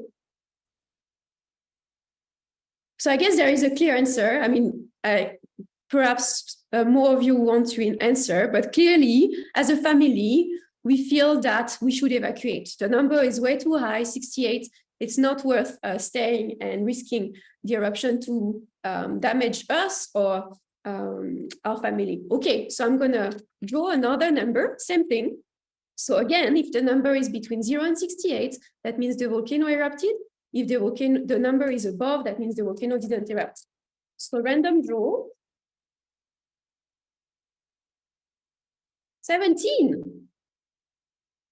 So in the end, the volcano didn't erupt. Did erupt, sorry. The volcano did erupt. So because we evacuated, there was an eruption. We are safe. That's the first thing. And what happened is that we evacuated, but the government is helping us come back to the same farm we were before. So we stay where we were. Here. Okay, and now we're going to play a last round. So I hope you can still see my screen. Yes, looks like it. Okay, so we're going to play a last round. Basically, similar thing. You're back to your farm here. You start growing again your eggplants. You start making money and so on. But the year after, the volcano is a bit less active. So that's fine. It decided to, there was less activity. The scientists decided, okay, the probability of having an eruption is decreasing. And this time they're telling you it's about 37. Okay, so same thing. And one last round, and we see where we are at the end. With 37 probability, and there is a new poll in the poll section, what would you do? Would you evacuate or would you stay? So there is a new poll in the tab, and I invite you to give me your choice, so then we can know what to do as a family. This one is actually very tricky. It's a bit like the first one, very tricky to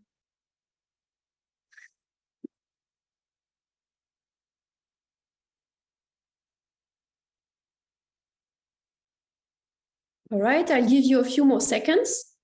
So again, given this 37 probability of an eruption happening with the potential to harm your family, and your farm, what do you do? Do you decide to stay or to evacuate? Okay, I can see now it's a bit more balanced between the two options compared to last round. Okay, but I can see actually most of us still feel that we should stay, okay? So that's actually, you can see how staying can have, actually can be quite dangerous, because if the eruption happens, we just lose the game. But I think it's quite brave. We decided the probability is low enough. We've learned from the first round that we made, actually from what we've experienced so far, we were pretty, our decisions were the right ones given the outcome. So I think we feel quite confident, and this time around we decide again to stay. So final round, I'm going to draw a number. Again, if the number is between 0 and 37, the volcano erupts. If it's above that, it doesn't erupt. And the number I draw is 16. So that's when we were too brave, because the volcano erupted. All right, so I know you can't speak to me, but basically that means we stayed. There was an eruption, so basically we lost. So basically that's how the game works. So basically we're eliminated from the game. Usually how this works is then we would, there would be several players, so then we can join other families and start again. But you can see how overconfidence can basically make us lose.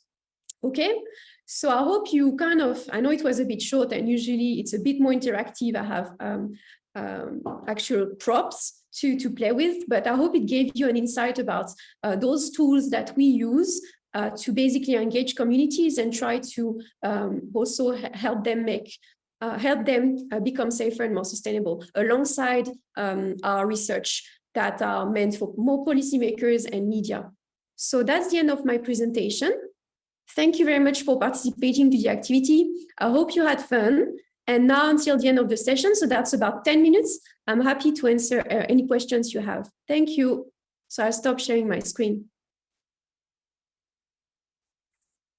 So the questions can be asked in the Slido, as I understand. So I will, please type anything regarding our science, regarding careers in earth sciences in Singapore and abroad. So as I mentioned, I'm a former volcanologist, so I can answer a lot of the scientific questions as well. Or if you have any question regarding how we conduct engagement activities, whether you would be keen to have one, anything that you can think of, I'm happy to answer. So just type them in the Slido.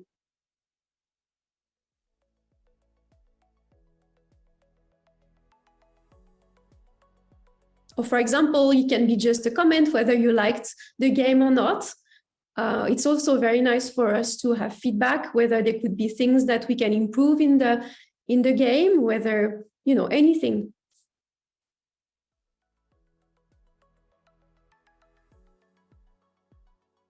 Okay, so I have a first question, which is how to predict volcanic eruptions. So that's a very good question.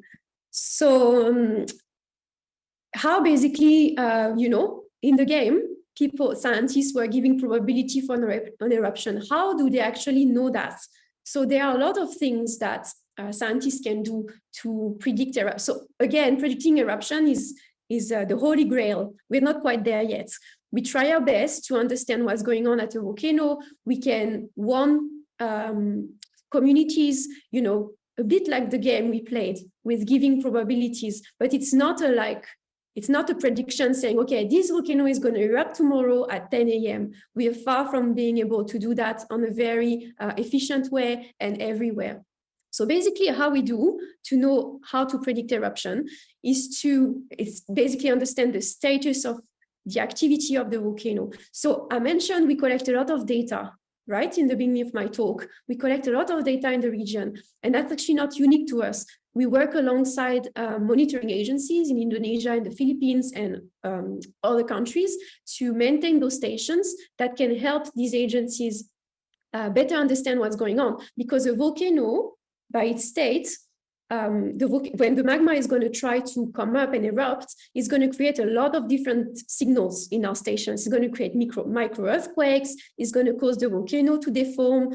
It's going to have a lot of gas coming up. So basically all these signals we can record, and we can learn how we can understand how they evolve through time and whether this is becoming more likely to have an eruption or not. So basically we use all these monitoring signals to understand and better forecast eruptions. Okay, so that was the first question. Second one would be, how do you do public engagement and promote awareness in people in volcano or tsunami prone areas? Okay, so that's also a very good question. So I mentioned we collect data with our monitoring agencies in Indonesia and the Philippines. We basically also work with them to, prepare content, inform them about our ongoing research, so then they can go to their communities, because it's usually better when it's the local agency approaching communities rather than, doing parachute science or these kind of things where people abroad, they just think they know better than you and they just, tell you what to do. So it's always better that it's a monitoring agency from each country. They know much better what to do. So we would usually work together with them, and they would approach the different communities and inform them about the science. They would have different ways. So sometimes they would have, if there is a impending hazard, they would have sirens, they would have early warning systems. So we're just here to really work together, and they will do the management part. I hope this answers your question. Okay.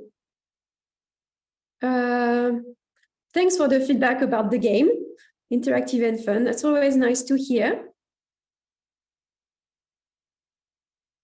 Okay, so I have a comment about the game and how we can, if I have any advice on how to develop such games to explain scientific concepts. So scientific concepts is actually a bit broad, but how can I, so the probabilities could be a scientific concept. So for example, probabilities for me for a very long time were very hard to understand, but I think using this game very easy, hand-on, I think is very key. Actually, probably an advice is to make your game very hands-on, where people can play with things and understand by themselves how it's working. So I mentioned those games, we are playing them at the Science Center in Singapore. We actually have an exhibition there, which is meant, these are not games, but they are very interactive exhibits where people can just play by themselves and understand the concepts instead of just like reading things on a panel or in a textbook. So I guess having something very, very interactive is key. Yeah. So another, for public,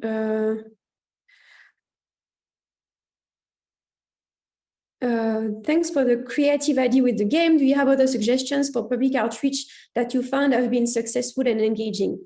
Definitely. So, and we get more and more of these engagement requests, and I think people are more and more, I get so many requests to do citizen science. So people want to basically be involved in the research. They want to contribute to the research. So I think this is very key.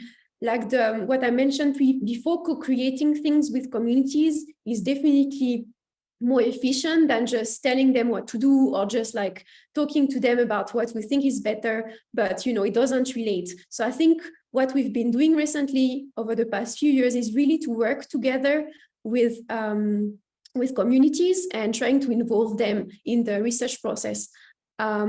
Such examples include attachment programs. So for example, we have a few students or teachers who who came to work with us for a while, and we just create content together that they know they need and that can help them. We do that with students for similar things. And citizen science would be more so when they come and help us with the research. So basic stuff, for example, 2022, last year, we had an earthquake in Sumatra that caused shaking in Singapore. So basically what happens is that a lot of people reported feeling shaking due to the earthquake. So what we did after that, we basically released a poll survey where we wanted people to tell us about their experience, how much shaking did they feel, and so on. And that helped us basically do our research. So actually we have preliminary results that we would like to present next month. So I will promote this event on the social media channels from the Earth Observatory of Singapore. So basically we want people to know what we've done with your data. So I think this kind of engagement activities are key. So thank you very much. Sorry, I couldn't answer all the questions. I'll see with the organizing committee whether I can get them and maybe find a way to answer the others. Otherwise, feel free. You can find my email address on the Earth Observatory of Singapore website. Please feel free to reach out with any question, any ideas on how we can work together to promote a safer and more sustainable future. So on that note, thanks a lot for joining this session. I hope you learned a bit about the research we do and how we're really trying to make a difference. And I hope you also had fun trying to role-playing how it is to potentially live near a volcano. So thank you very much. And I hope you enjoyed the rest of your day and the rest of the events. Bye-bye.